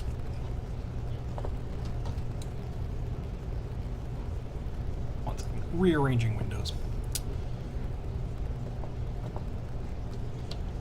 Because because changing my main display just made everything die. You could always just run the fitter from the command prompt. Yeah, that's a decent thought. Dave said, keep top left as primary, then you don't have negative coordinates, then keep all your ancient software within 1920 by 1200. Well, I already screwed that up. Christian says, 32K SRAM? Hi, everyone. Hello, Christian. Dave said, you could always just run the fitter from the command. Oh, I just read that. And also read the output files for errors. That's a new project. I think I'm just going to keep letting it crash until I get it to build correctly. What was I going to look at? Oh, right, I was actually going to look at, because of what I was just saying, the 16v8 data sheet, which I thought I might have up, but I don't. To see what the options for pin 12 are, because A12 is attached to pin 12, and maybe pin 12 is having some troubles. Or wait, let me pull up WinCouple and see if it's something really dumb, like before that declaration of A12, I'm missing a semicolon or something. Because there were 3 errors. 2 of them were about A12.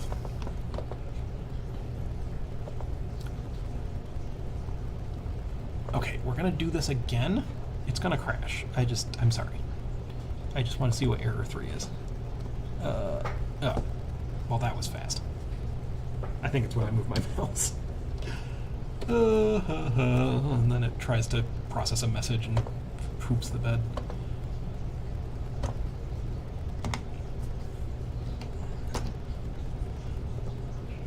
Oh my god, not even that.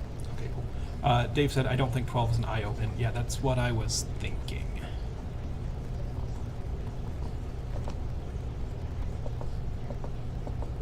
But I have definitely built this before, so... ATF 16v8b datasheet. This PDF that I have downloaded several times before, but still. No, 12 is IO. It's 11, that's the weird one, because it's either just an input or it is the output enable signal. So, no, WinCouple is just losing its goddamn mind.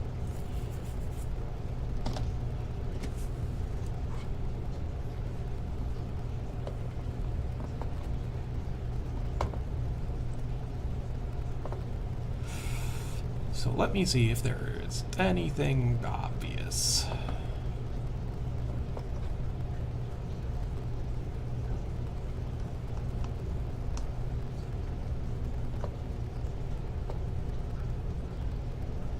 Like, you know, missing semicolons.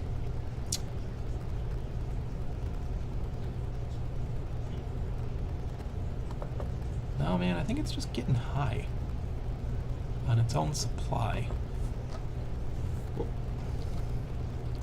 Whoa. Okay, Control-Z doesn't do what I think it's going to do. Or maybe it is. Oh my god. What was this pin? I'm going to close this and not save. Let's just do that. No. WinCouple is a fine piece of software. I would just like to really drive that home.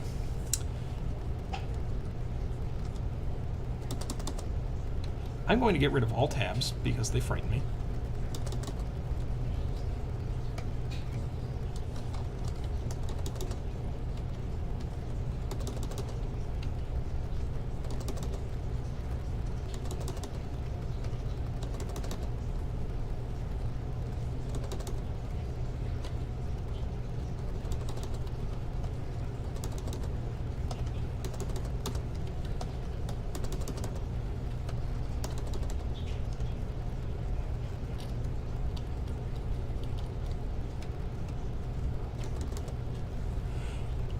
All right, as we were.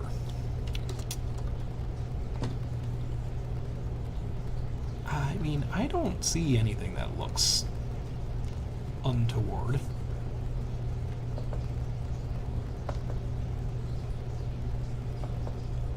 curious about if I just grab all this and start a new project.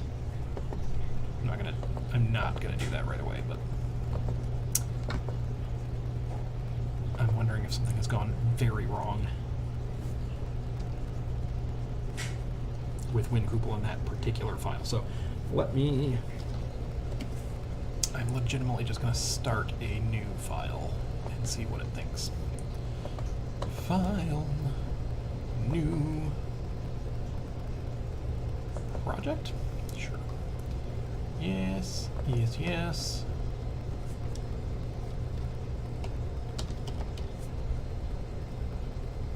Sure. Well, let's call it NES map. Location is here. And can I just do 16v8? I don't think I can. Let's try G16v8. How many input pins are there? Really? Let's not do a project then.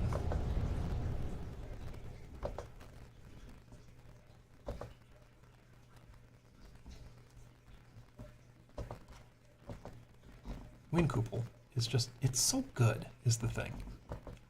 It's just such a great piece of software.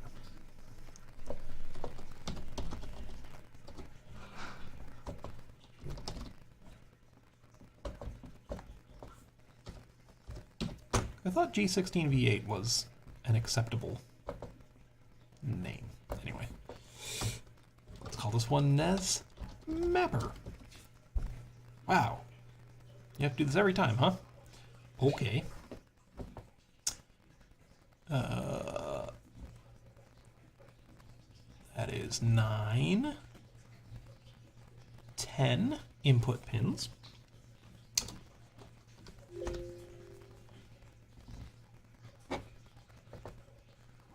And I think it's going to be 0 output pins and 8 bidirectionals. No. Huh. Pin notice, 2 S's. G16v8 should be acceptable. Well, Kuppel is just... it's just so cool. It's just really good. Oh! Pfft. Literally because it sets up the frickin' like template for you. That's dumb and terrible. Oh boy. Is my shit not in the clipboard for some reason? No, it's not. Well, fucking whatever.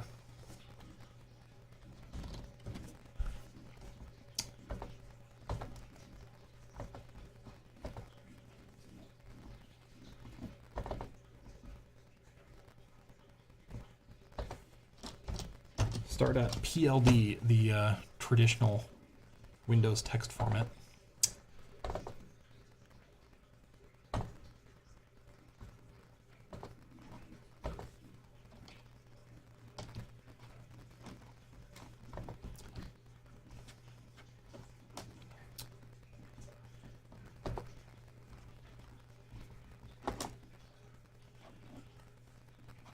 All right, can you build it?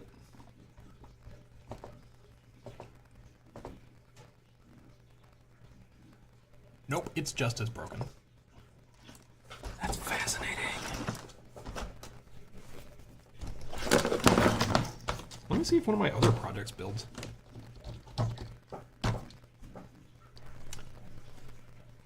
Oh, Dave says, check Discord for command line args I use.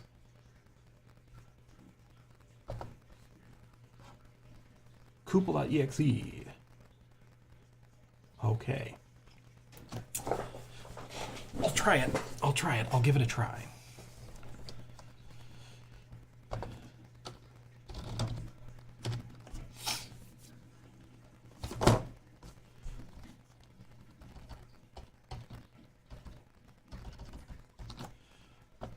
Okay, I have have to figure out where WinKuppel is installed.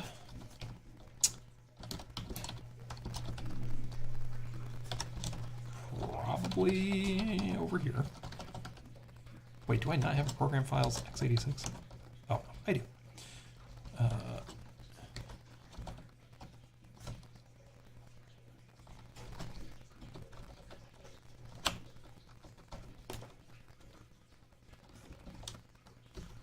Keyboard is being excessively weird.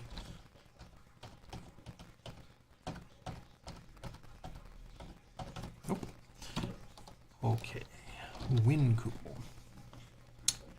File location.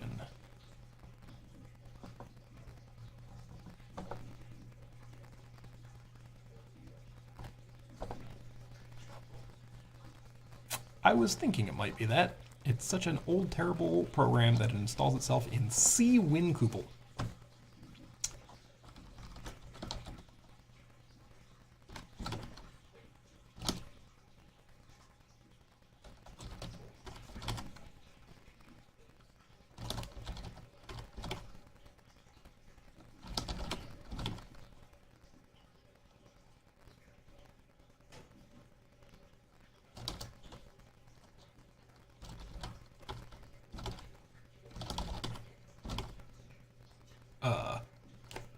Is the Kuppel standalone a different thing?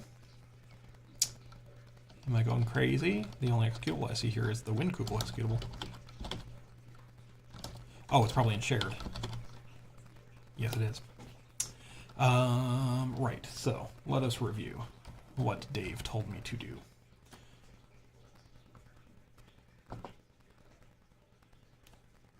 Ah, okay, yes. Let me update my path. env path equals env path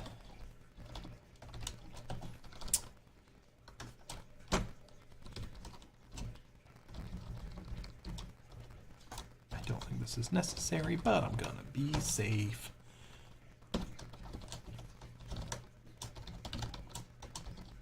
WinKuppel, WinKuppel fitters and WinKuppel shared.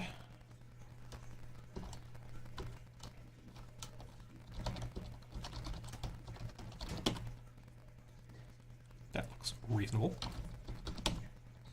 There we go. And then it's going to be Kuppel JXFU, no, FU. Okay.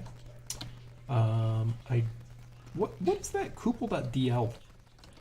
I mean, I'm gonna just use it, but what? Do you have any idea what it is? WinKuppel shared Kuppel DL G16V8 and my PLD file. Let's use C. Where was this? Users, jmarlin. It's no. Where's my? It's just a PC folder. I put it someplace very silly.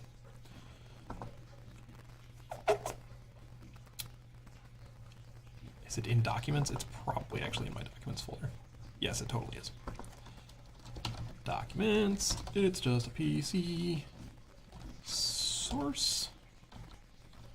NES. Source. FDC. No?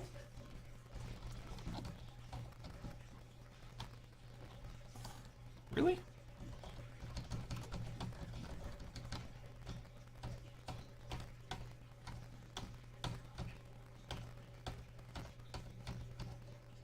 ROM FDC mapper, that's what it's called.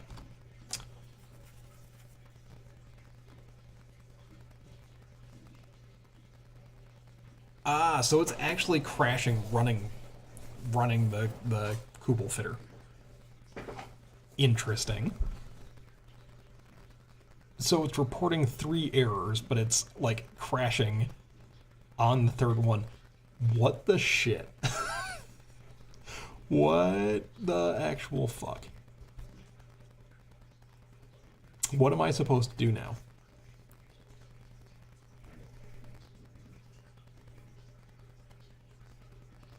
It's like it's saying I, like, defined A12 as something earlier.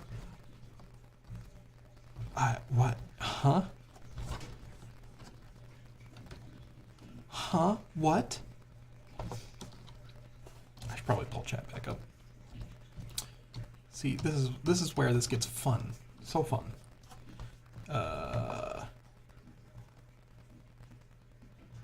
Dave has no clue. Oh, Eternal Doorman also said, why doesn't Windows have a proper clipboard stack all these years? You want to see something cool, actually?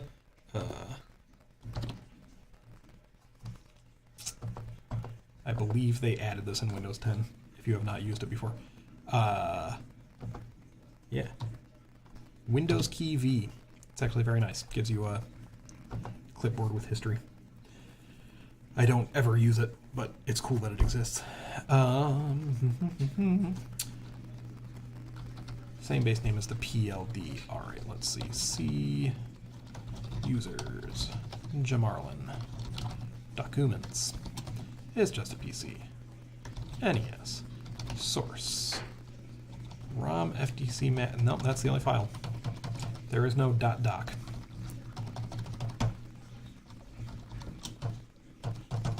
Nothing.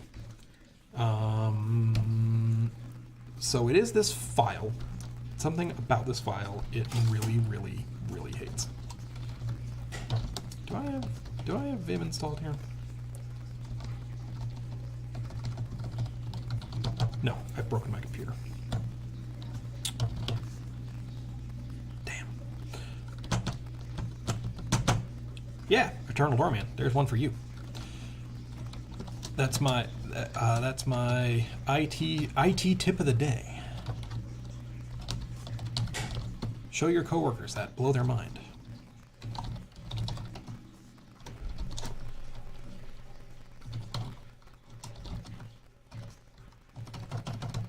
Uh-oh. Oh. NES. I always forget the NES. I don't know why. Source, ROM, FTC mapper.pld, and I'm just going to open this in Notepad because I'm a man without patience.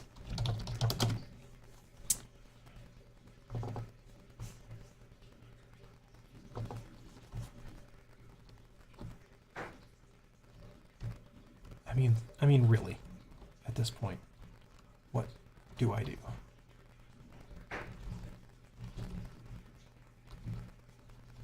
Something's all fucky in a really bizarre way. For fun.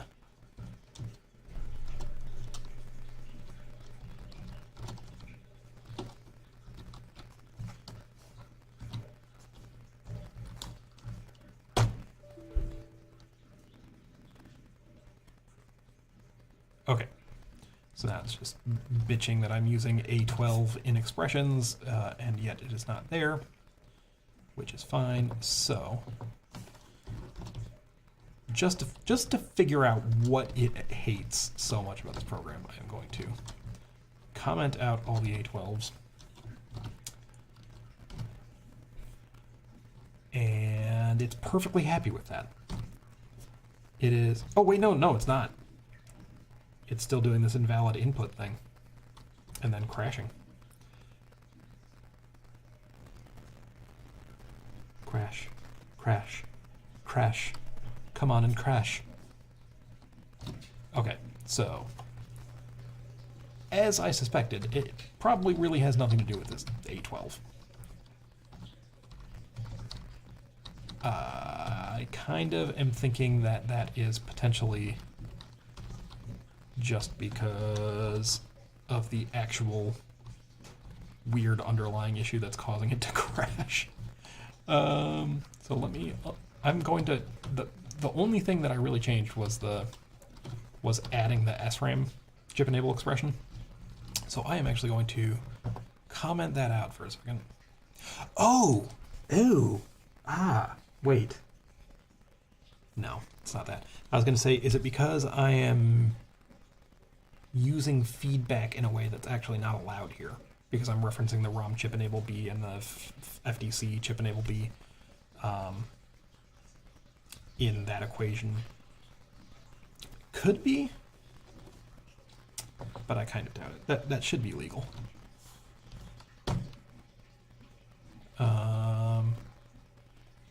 It might be that. It might be that because it's not exploding unless I include this line. So yeah, it's something about it not liking that feedback. I think Dave says that should be legal. I don't know. Maybe Kupel doesn't like it for whatever reason. So I might just have to encode this manually. Oh, which would be... Good lord, what would this be? So SRAM should be...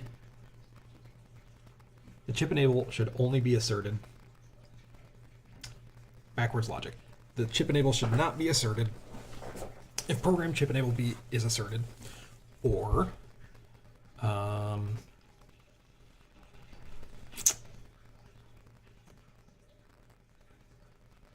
is it just going to be this? Wait. Hold on.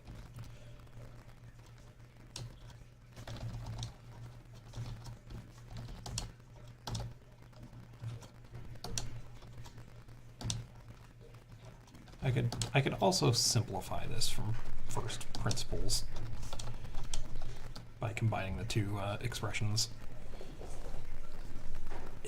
But let's see. Let me type out what I'm thinking and then we'll see if that actually makes sense.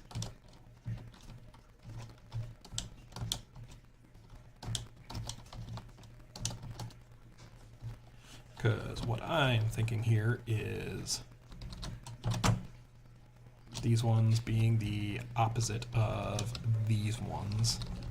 So should we be at the specific address where we are in the lower non-ROM part of memory, but also not in the low non-ROM part of memory that is that area that we set aside for... No, that can't be right. Right? Because we don't really care about... We only care about these being that specific for that 120 or 256 byte area for the floppy controller, but for the SRAM we don't care about it. So real like bleh. Like we are okay with using everything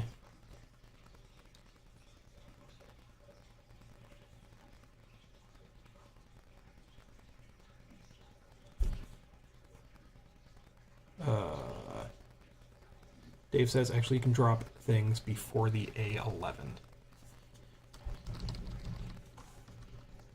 You are right, aren't you? Yeah, because we don't care about these. We do care about the A11. Yeah? Well, no, because this ain't right, because we only... for this, we don't care about them specifically being all low. They can be any combination as long as they are not all high. So we want... Yeah, let's break this down into the actual cases. So this should be not asserted if...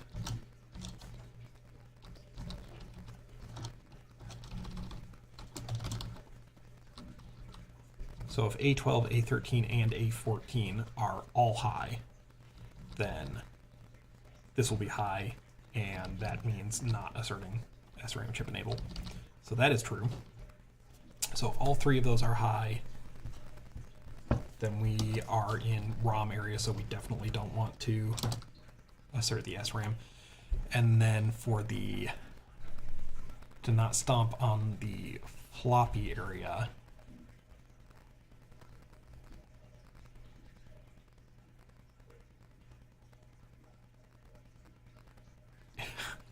I guess I could probably simplify this, but it would just be...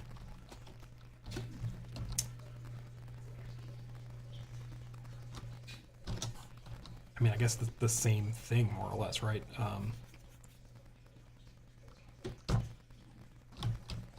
So as long as A12, A13, and A14 aren't all asserted, or these are all... Because... yeah, so it's going to be like not A8, and not A9, and not A10, and not A11, and not A12, and not A13, and not A14.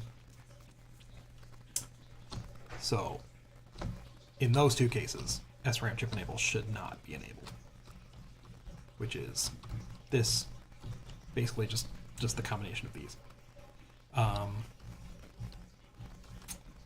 Yeah.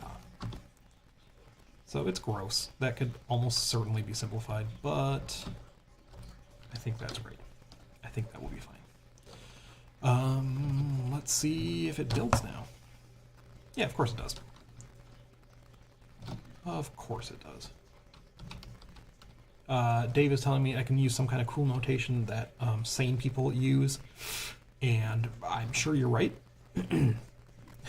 Tracy, yeah, I can never remember De Morgan, but yeah, good old De Morgan's laws. I could apply them. I choose not to. My brain is barely working as it is. Y'all should be happy that I decided to stream at all, because my brain wasn't in gear when I started this thing. Oh, Lord. And what time is it? 1:45, brother. How long have I been streaming? 2 hours and 12 minutes. Cool. I think I might cut it off at 3? Maybe? Does that sound good? My iron is on. Do I need to do any more soldering for a minute? I don't think so. I think we were saying I can burn this and be done. Real quick, I guess I could have done this a while ago. CD users, J Marlin, documents. It's just a PC. NES source and startup Jed. Okay, so yes, this actually built. Beautiful. Let us burn it.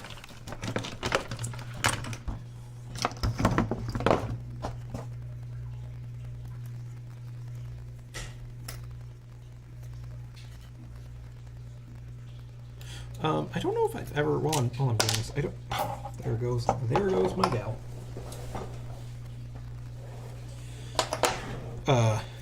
Have I ever mentioned on stream, like, why I even have gals in the first place? Because, like, obviously I didn't get them to do this project. So why have them, besides they're fun? It's because I was going to build an Apple II SCSI card, and maybe that's on the project list for someday. No, this program is already running. Because GG Labs reverse engineered the original Apple II. Oh, I need to choose my device first. The original Apple II SCSI card, and made their own, like, you know, rip-off of it. And they have the schematics and everything. So I was like, oh, that'll be a fun project. I'll just, like, get all the parts off the BOM and then build one. And it involves gals. And so I bought a bunch of gals. And then I was like, those are really interesting. I'm going to play with them. And now I need to buy more of them because they're freaking awesome. Very, very useful. ROM FTC mapper. It's right in front of you. So not a very interesting story, but there's the story.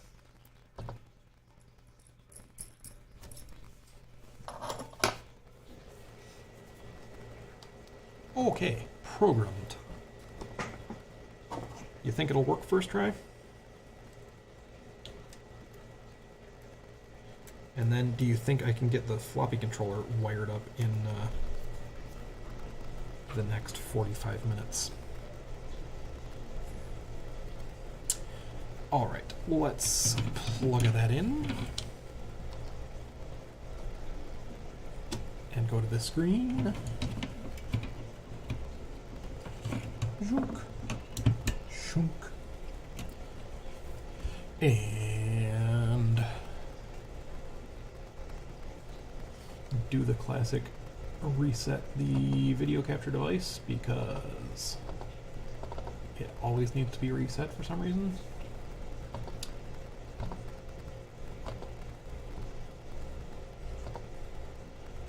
Because Amazon USB video capture card. And then I guess just go for it. I think it's still plugged in. No, it's not.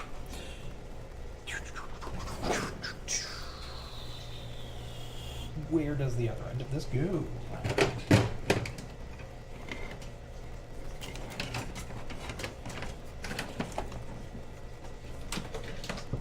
And where shall I decide to plug it in? What do I want to unplug? I'm unplugging my monitor over there.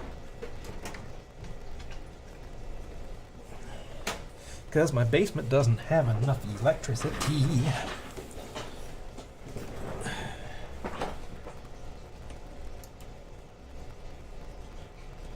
Okay. That's something.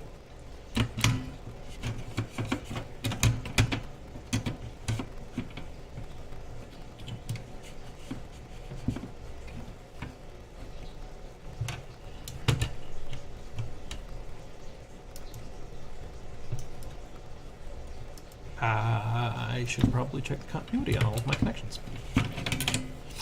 Let's do that.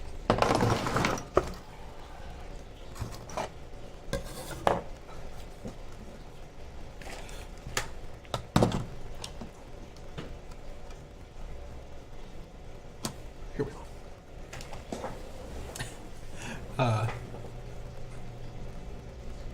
Oh, also, Trey said, good to see you online again. Time for my bed. Cheers. It was good to see you, Trey. Eternal Torment says, you have already reached hero level streaming time. What was that Koopel thing? Some sort of FPGA programming compiler? Yeah, basically. It's Koopel is like the only way to write equation definitions for 16v8 gals. There's probably other ways, but that's the official... yeah, it's, you can think of it as being like VHDL, except way, way, way simpler and super vendor specific. It's terrible. It's really awful. And Dave said, don't mess with my part supply for the Apple II VGA card. I don't think I am. I don't think I am. Plus, it's I only bought enough parts to build one card. Also, for the record, I bought the parts for that 4 years ago, 3 years ago, 4 years ago. It's not like something I just bought. I have a cola. I'm going to go get it. Then we are going to beep out some things.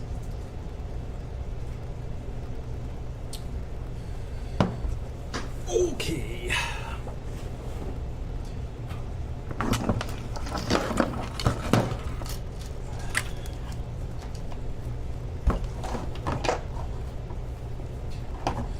You know what it probably really is that is making this not work is my SRAM decoding being just wrong. Because of course it would be. Anyway.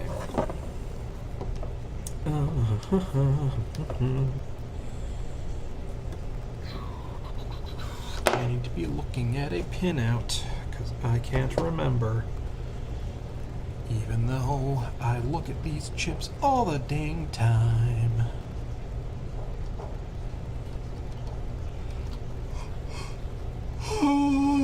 I'm not falling asleep. I'm not falling asleep. I'm not falling asleep. I'm not. I already had this up. Where is it? Okay. Okay. A0. Pin 10. Which is hiding somewhere. Okay, this should be ground. This should be ground.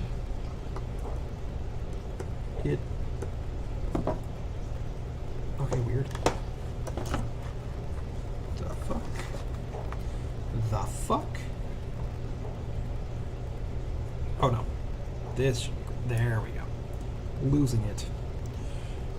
Okay, and then this should be blah blah blah. Those are data pins, but this should be A0. A0. A1. A1. A2. A2. A3. A3. A4. A4. A5. A5. A6. A6. A7. A7. VCC right middle. A13. A8. A8. A9. A9. A11. Output enable. A10. A10. Enable A11. A11.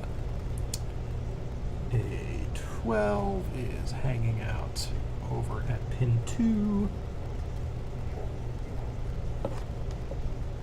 A12. A12. A13 is at VCC. Right enable. A13. A13. Beautiful. Address lines look fine. Oh wait, A14. A14. A14. Fantastic. Oh shit. I think everything's fine. I think we have one small issue wherein...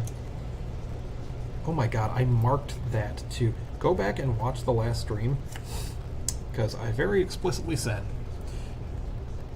the sockets are oriented this way, so I'm going to very clearly mark pin 1 because this is supposed to go around the other way. Then I plugged it in backwards. You're a hardy chip, right? You're gonna be fine. You're gonna be fine. Don't worry about it. Okay. Second time? You think second time is the charm?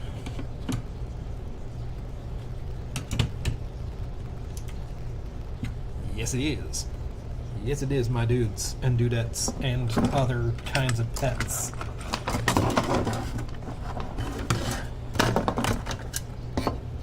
Also, just to back up a step about the comment on hero level streaming, most like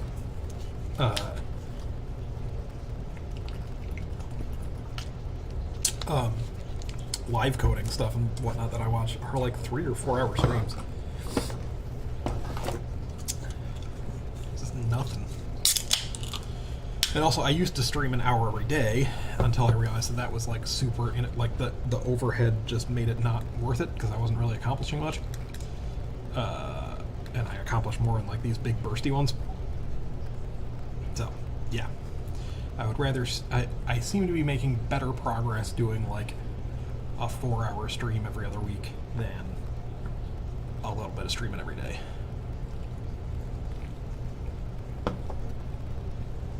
Okay, Dave says, ever want to see a cursed toolchain?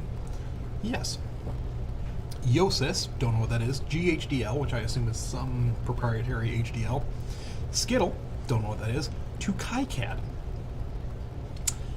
Now you can compile Verilog to VHDL to netlists for 74 series logic and have it lay out a PCB for you. That's fucked up and sick. That's... makes me want to do some bad things. Have you done anything with that? I need to know. I need to know now.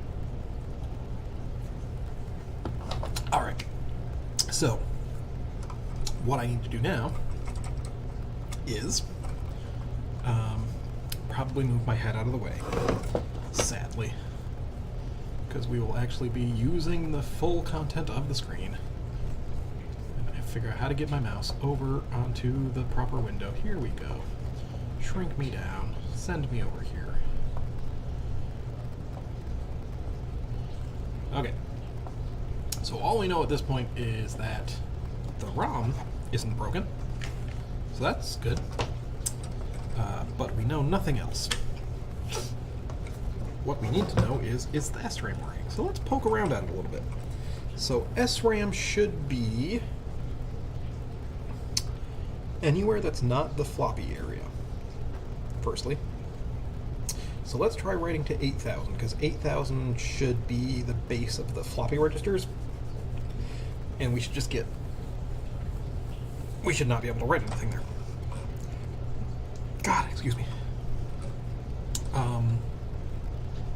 Might have to look back at the source on this monitor, because I've already forgotten what the write command is. But dumping... well, okay, so this sets the address, and then I put slash... yeah, slash dumps the address. And it's all garbage all the time. But what was the command for actually writing stuff? Let's double check. Yoodly doodly doodly doo.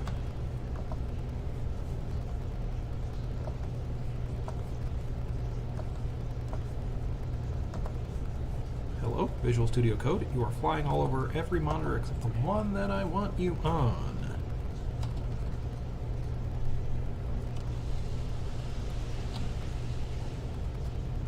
We're using the old Alt space bar M trick. No, what was it? Isn't it Alt space bar M?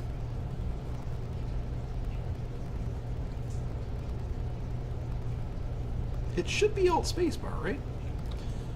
Okay. Well,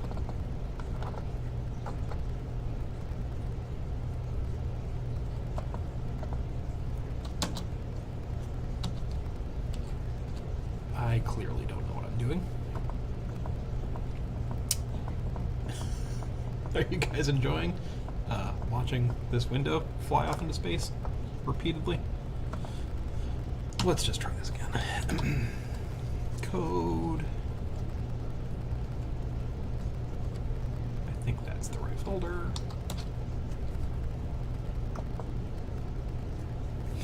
If you'd like to start now, that would be cool.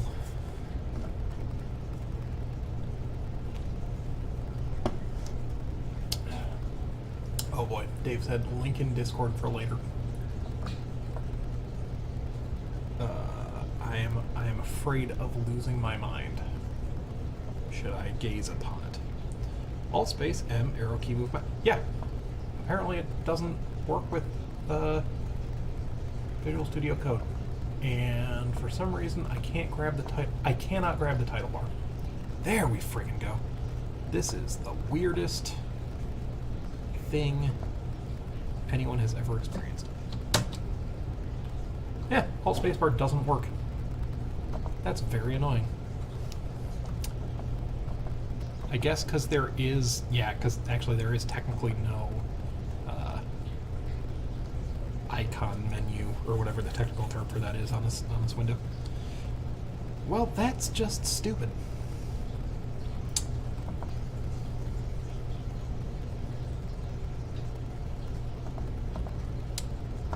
Yes, I would like you to open a folder. I want it to be the one that I was specifying earlier. Yeah, open it, please. What is going on? What on earth is going on with my Visual Studio Code? It's lost it.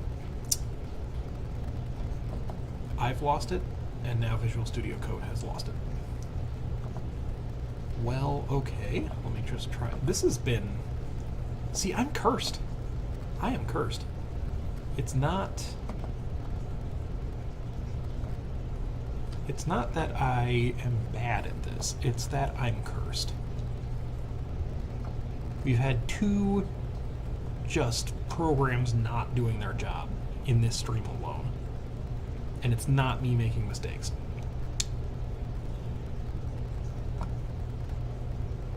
I mean, you could call the Kupel thing me making a mistake, kind of, except that, like, putting in an expression that's not supported should not crash the compiler. Okay, that is not user error. What am I even looking for?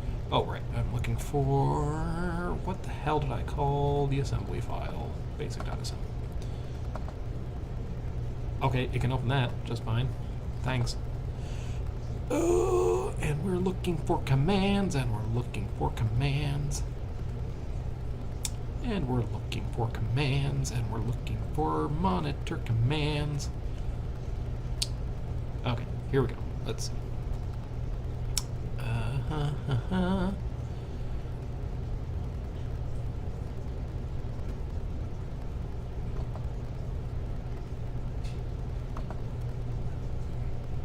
Comma. That seems right. Let's go back to the overhead thingy. Not the overhead thingy. See, this is where my brain's at today. Okay, let's make sure it's fresh. Let's put things in frame. All right. So I was saying, 8,000. I shouldn't be able to store anything there. 8000. Set the address in. There we go. And now, I don't know. Let's write AA. And now 8000. Good, very good. But now, if I did this right, if I did this mapping right, 8 1 oh god 8100. Let's see, that should have some yeah, look at that, it's garbage, it's beautiful garbage. And if I do 8100 and set the address and store 8A and 8100 dump. Oh my god, it actually saved it. You guys, it's working. So 8100 looks good. I don't know, let's store FF.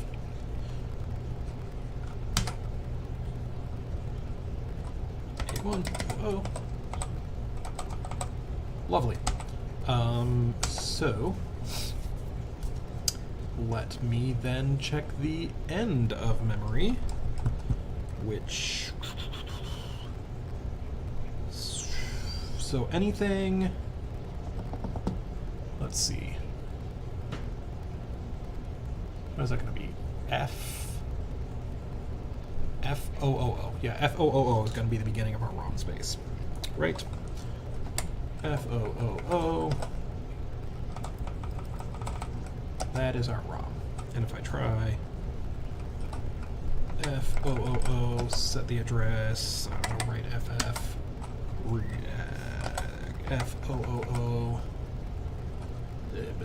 set the address, read it. Yeah, no, good, that's wrong.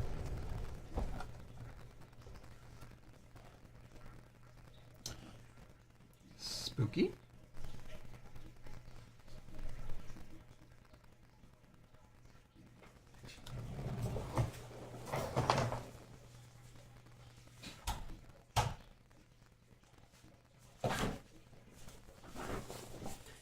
We're just not going to talk about that. That was really weird. Who's hacking me? Okay. So anyway, that's I'm gonna check chat in a minute. I just saw that people were talking, and that excites me. I see that somebody is saying subscribed, and that's always I'll take a subscription, man. It doesn't really do me any good, but it does stroke my ego, which is, I mean, that's the most important thing. Right, so anyway, writing to ROM don't work. That's good. But if I write to just below that, EFFF, and let's just dump that. So there's stuff there. That's good. There should be. But it should just be RAM garbage. So if I do EFFF, and then, I don't know, let's choose something random. Something just completely doesn't have anything to do with anything. I don't even know why I chose that number. And then let's go to EFFF and set the address and dump it. There we go. So that feels good to me. Now it's possible that like there are chunks of RAM that like don't work because my address lines aren't hooked up right. I don't know. But we could write a memory test thing for that at some point. Don't feel like doing it now. This seems good enough to me. I think the SRAM is a working. And you know what that means? That means we got one more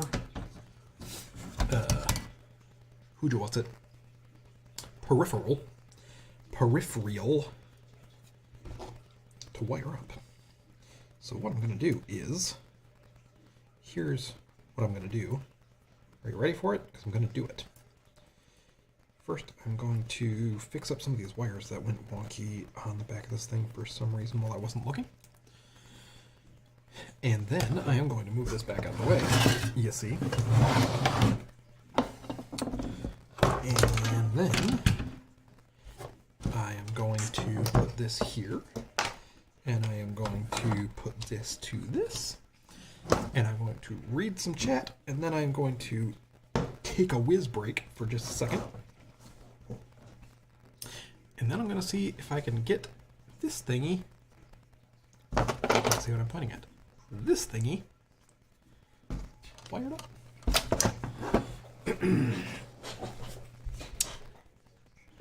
Eternal Doorman said, "Good night, folks. Thanks for the company. I'll check in tomorrow and see how it went." And he said, "Cool. I don't know when that was, but yes." The Flamecore guy, who was the one saying subscribe, says, "Why don't you put your details so people can donate to you? I mean live chat donations so we could learn more about computers." Because I do this for fun. I mean, if you just want to ask me questions, feel free to do it. There's not enough people in my chat to like, for a super chat to be worth it to you. Like, I'll see it. I talk to my chat. Just ask me a question. It's all good. Dave said, "Woohoo! 31.5K of SRAM." Or, I can't maths. 27.5. Alright, actually, you know what? I lied. And if you're watching this at a later time, that's fine, because you will have already been able to tell. A part of me wanted to bust this all out tonight, just because it would be nice to have this card done, and it would be nice for you guys to not have to watch another session that's just re-putting the card together. But, I mean, we're this far. There's one more thing to get done on here, and then we can try and actually get the fucking floppy working again. But, you know what, I really probably should reasonably say it's like 2 in the morning. Yeah, it's 2:12. And I do have work, even though I'm going to wake up late-ish. After having that sip of Coke, which is a good thing to do right before you decide to go to bed, I'm going to cut it off. We have SRAM. That's sick. That's a thing we haven't had before. So that's actually really, really cool. Because when we had the Mario Kart, we technically had some SRAM, but that's the point at which we realized that wasn't going to be enough for running any kind of operating system, and that we'd need to add our own SRAM. And then we never actually added it to the Super Mario 3 cartridge. Then we discarded the Super Mario Bros. 3 cartridge, and we started using this cartridge with the wires going out to the poo-poo board, and still didn't put any SRAM on there. So, yeah, this is actually progress. We have the SRAM. We have a lot of it. We have 27.5K of it, which is a nice, hefty amount. You can run a DOS in there. So, yes, I should be happy with that. And I don't think the floppy drive will be that bad. I'm just out of juice. Dave says, you have room for a basic program now. Yes, we do. And the Flame Core guy said, oh, nice, though I'm studying engineering and I have a subject called VLSI. I'm really interested in computers, and I like basic level machines so much, like 8085, 8086. Yeah, you should just build a single board computer. If you're in school, you probably don't have any money, which is often a real problem, you know, when trying to buy things, generally. But, you know what I would say, actually, is... Did they let people have soldering irons in dorms? I assume you might be living at home. That would be ideal. If you're living at home, you're going to need a soldering iron for this. But, you might want to try building a 6500 tutor. It's, if you look at the rest of my channel and you go over to my GitHub, not that I'm trying to, it's just this might actually work out well for you if you want to like learn how to build a basic computer. I have a guide on how to, well, I don't have a guide on how to build them because I built them for other people, but it's a 6502 single board computer. You know what? If you want, I'm gonna say this right now. For anybody who wants one, I have PCBs. I might be willing to, because there's one yet that I have to build for a friend, but I have 2 left. And finders keepers, if somebody wants one, let me know. They're finders keepers. I don't know. I'm just saying words. First come, first serve. I'll build you and ship you one if you want one. So, and I just know there are a bunch of people who pop into this channel who are like younger people who are just wanting to get into this stuff. And this could be a cool thing. These would be a bit of a pain in the ass to build as a first project. And the PCBs that I have, I was about to say maybe I could like send it as a kit, but there's a whole bunch of surface mount soldering, and that is definitely not beginner friendly. But I'd be willing to send one out, and it'd be a good learning tool, so let me know, anybody who's interested. I'll build you one, because I have an extra. Okay, anyway, that's all blathering. Until next time, and I'll try and do another one real soon. Dave said, the 0201 challenge coin is a horrible first project. I'd have to agree. Okay, alright. Good night. And as always, see ya. Love ya.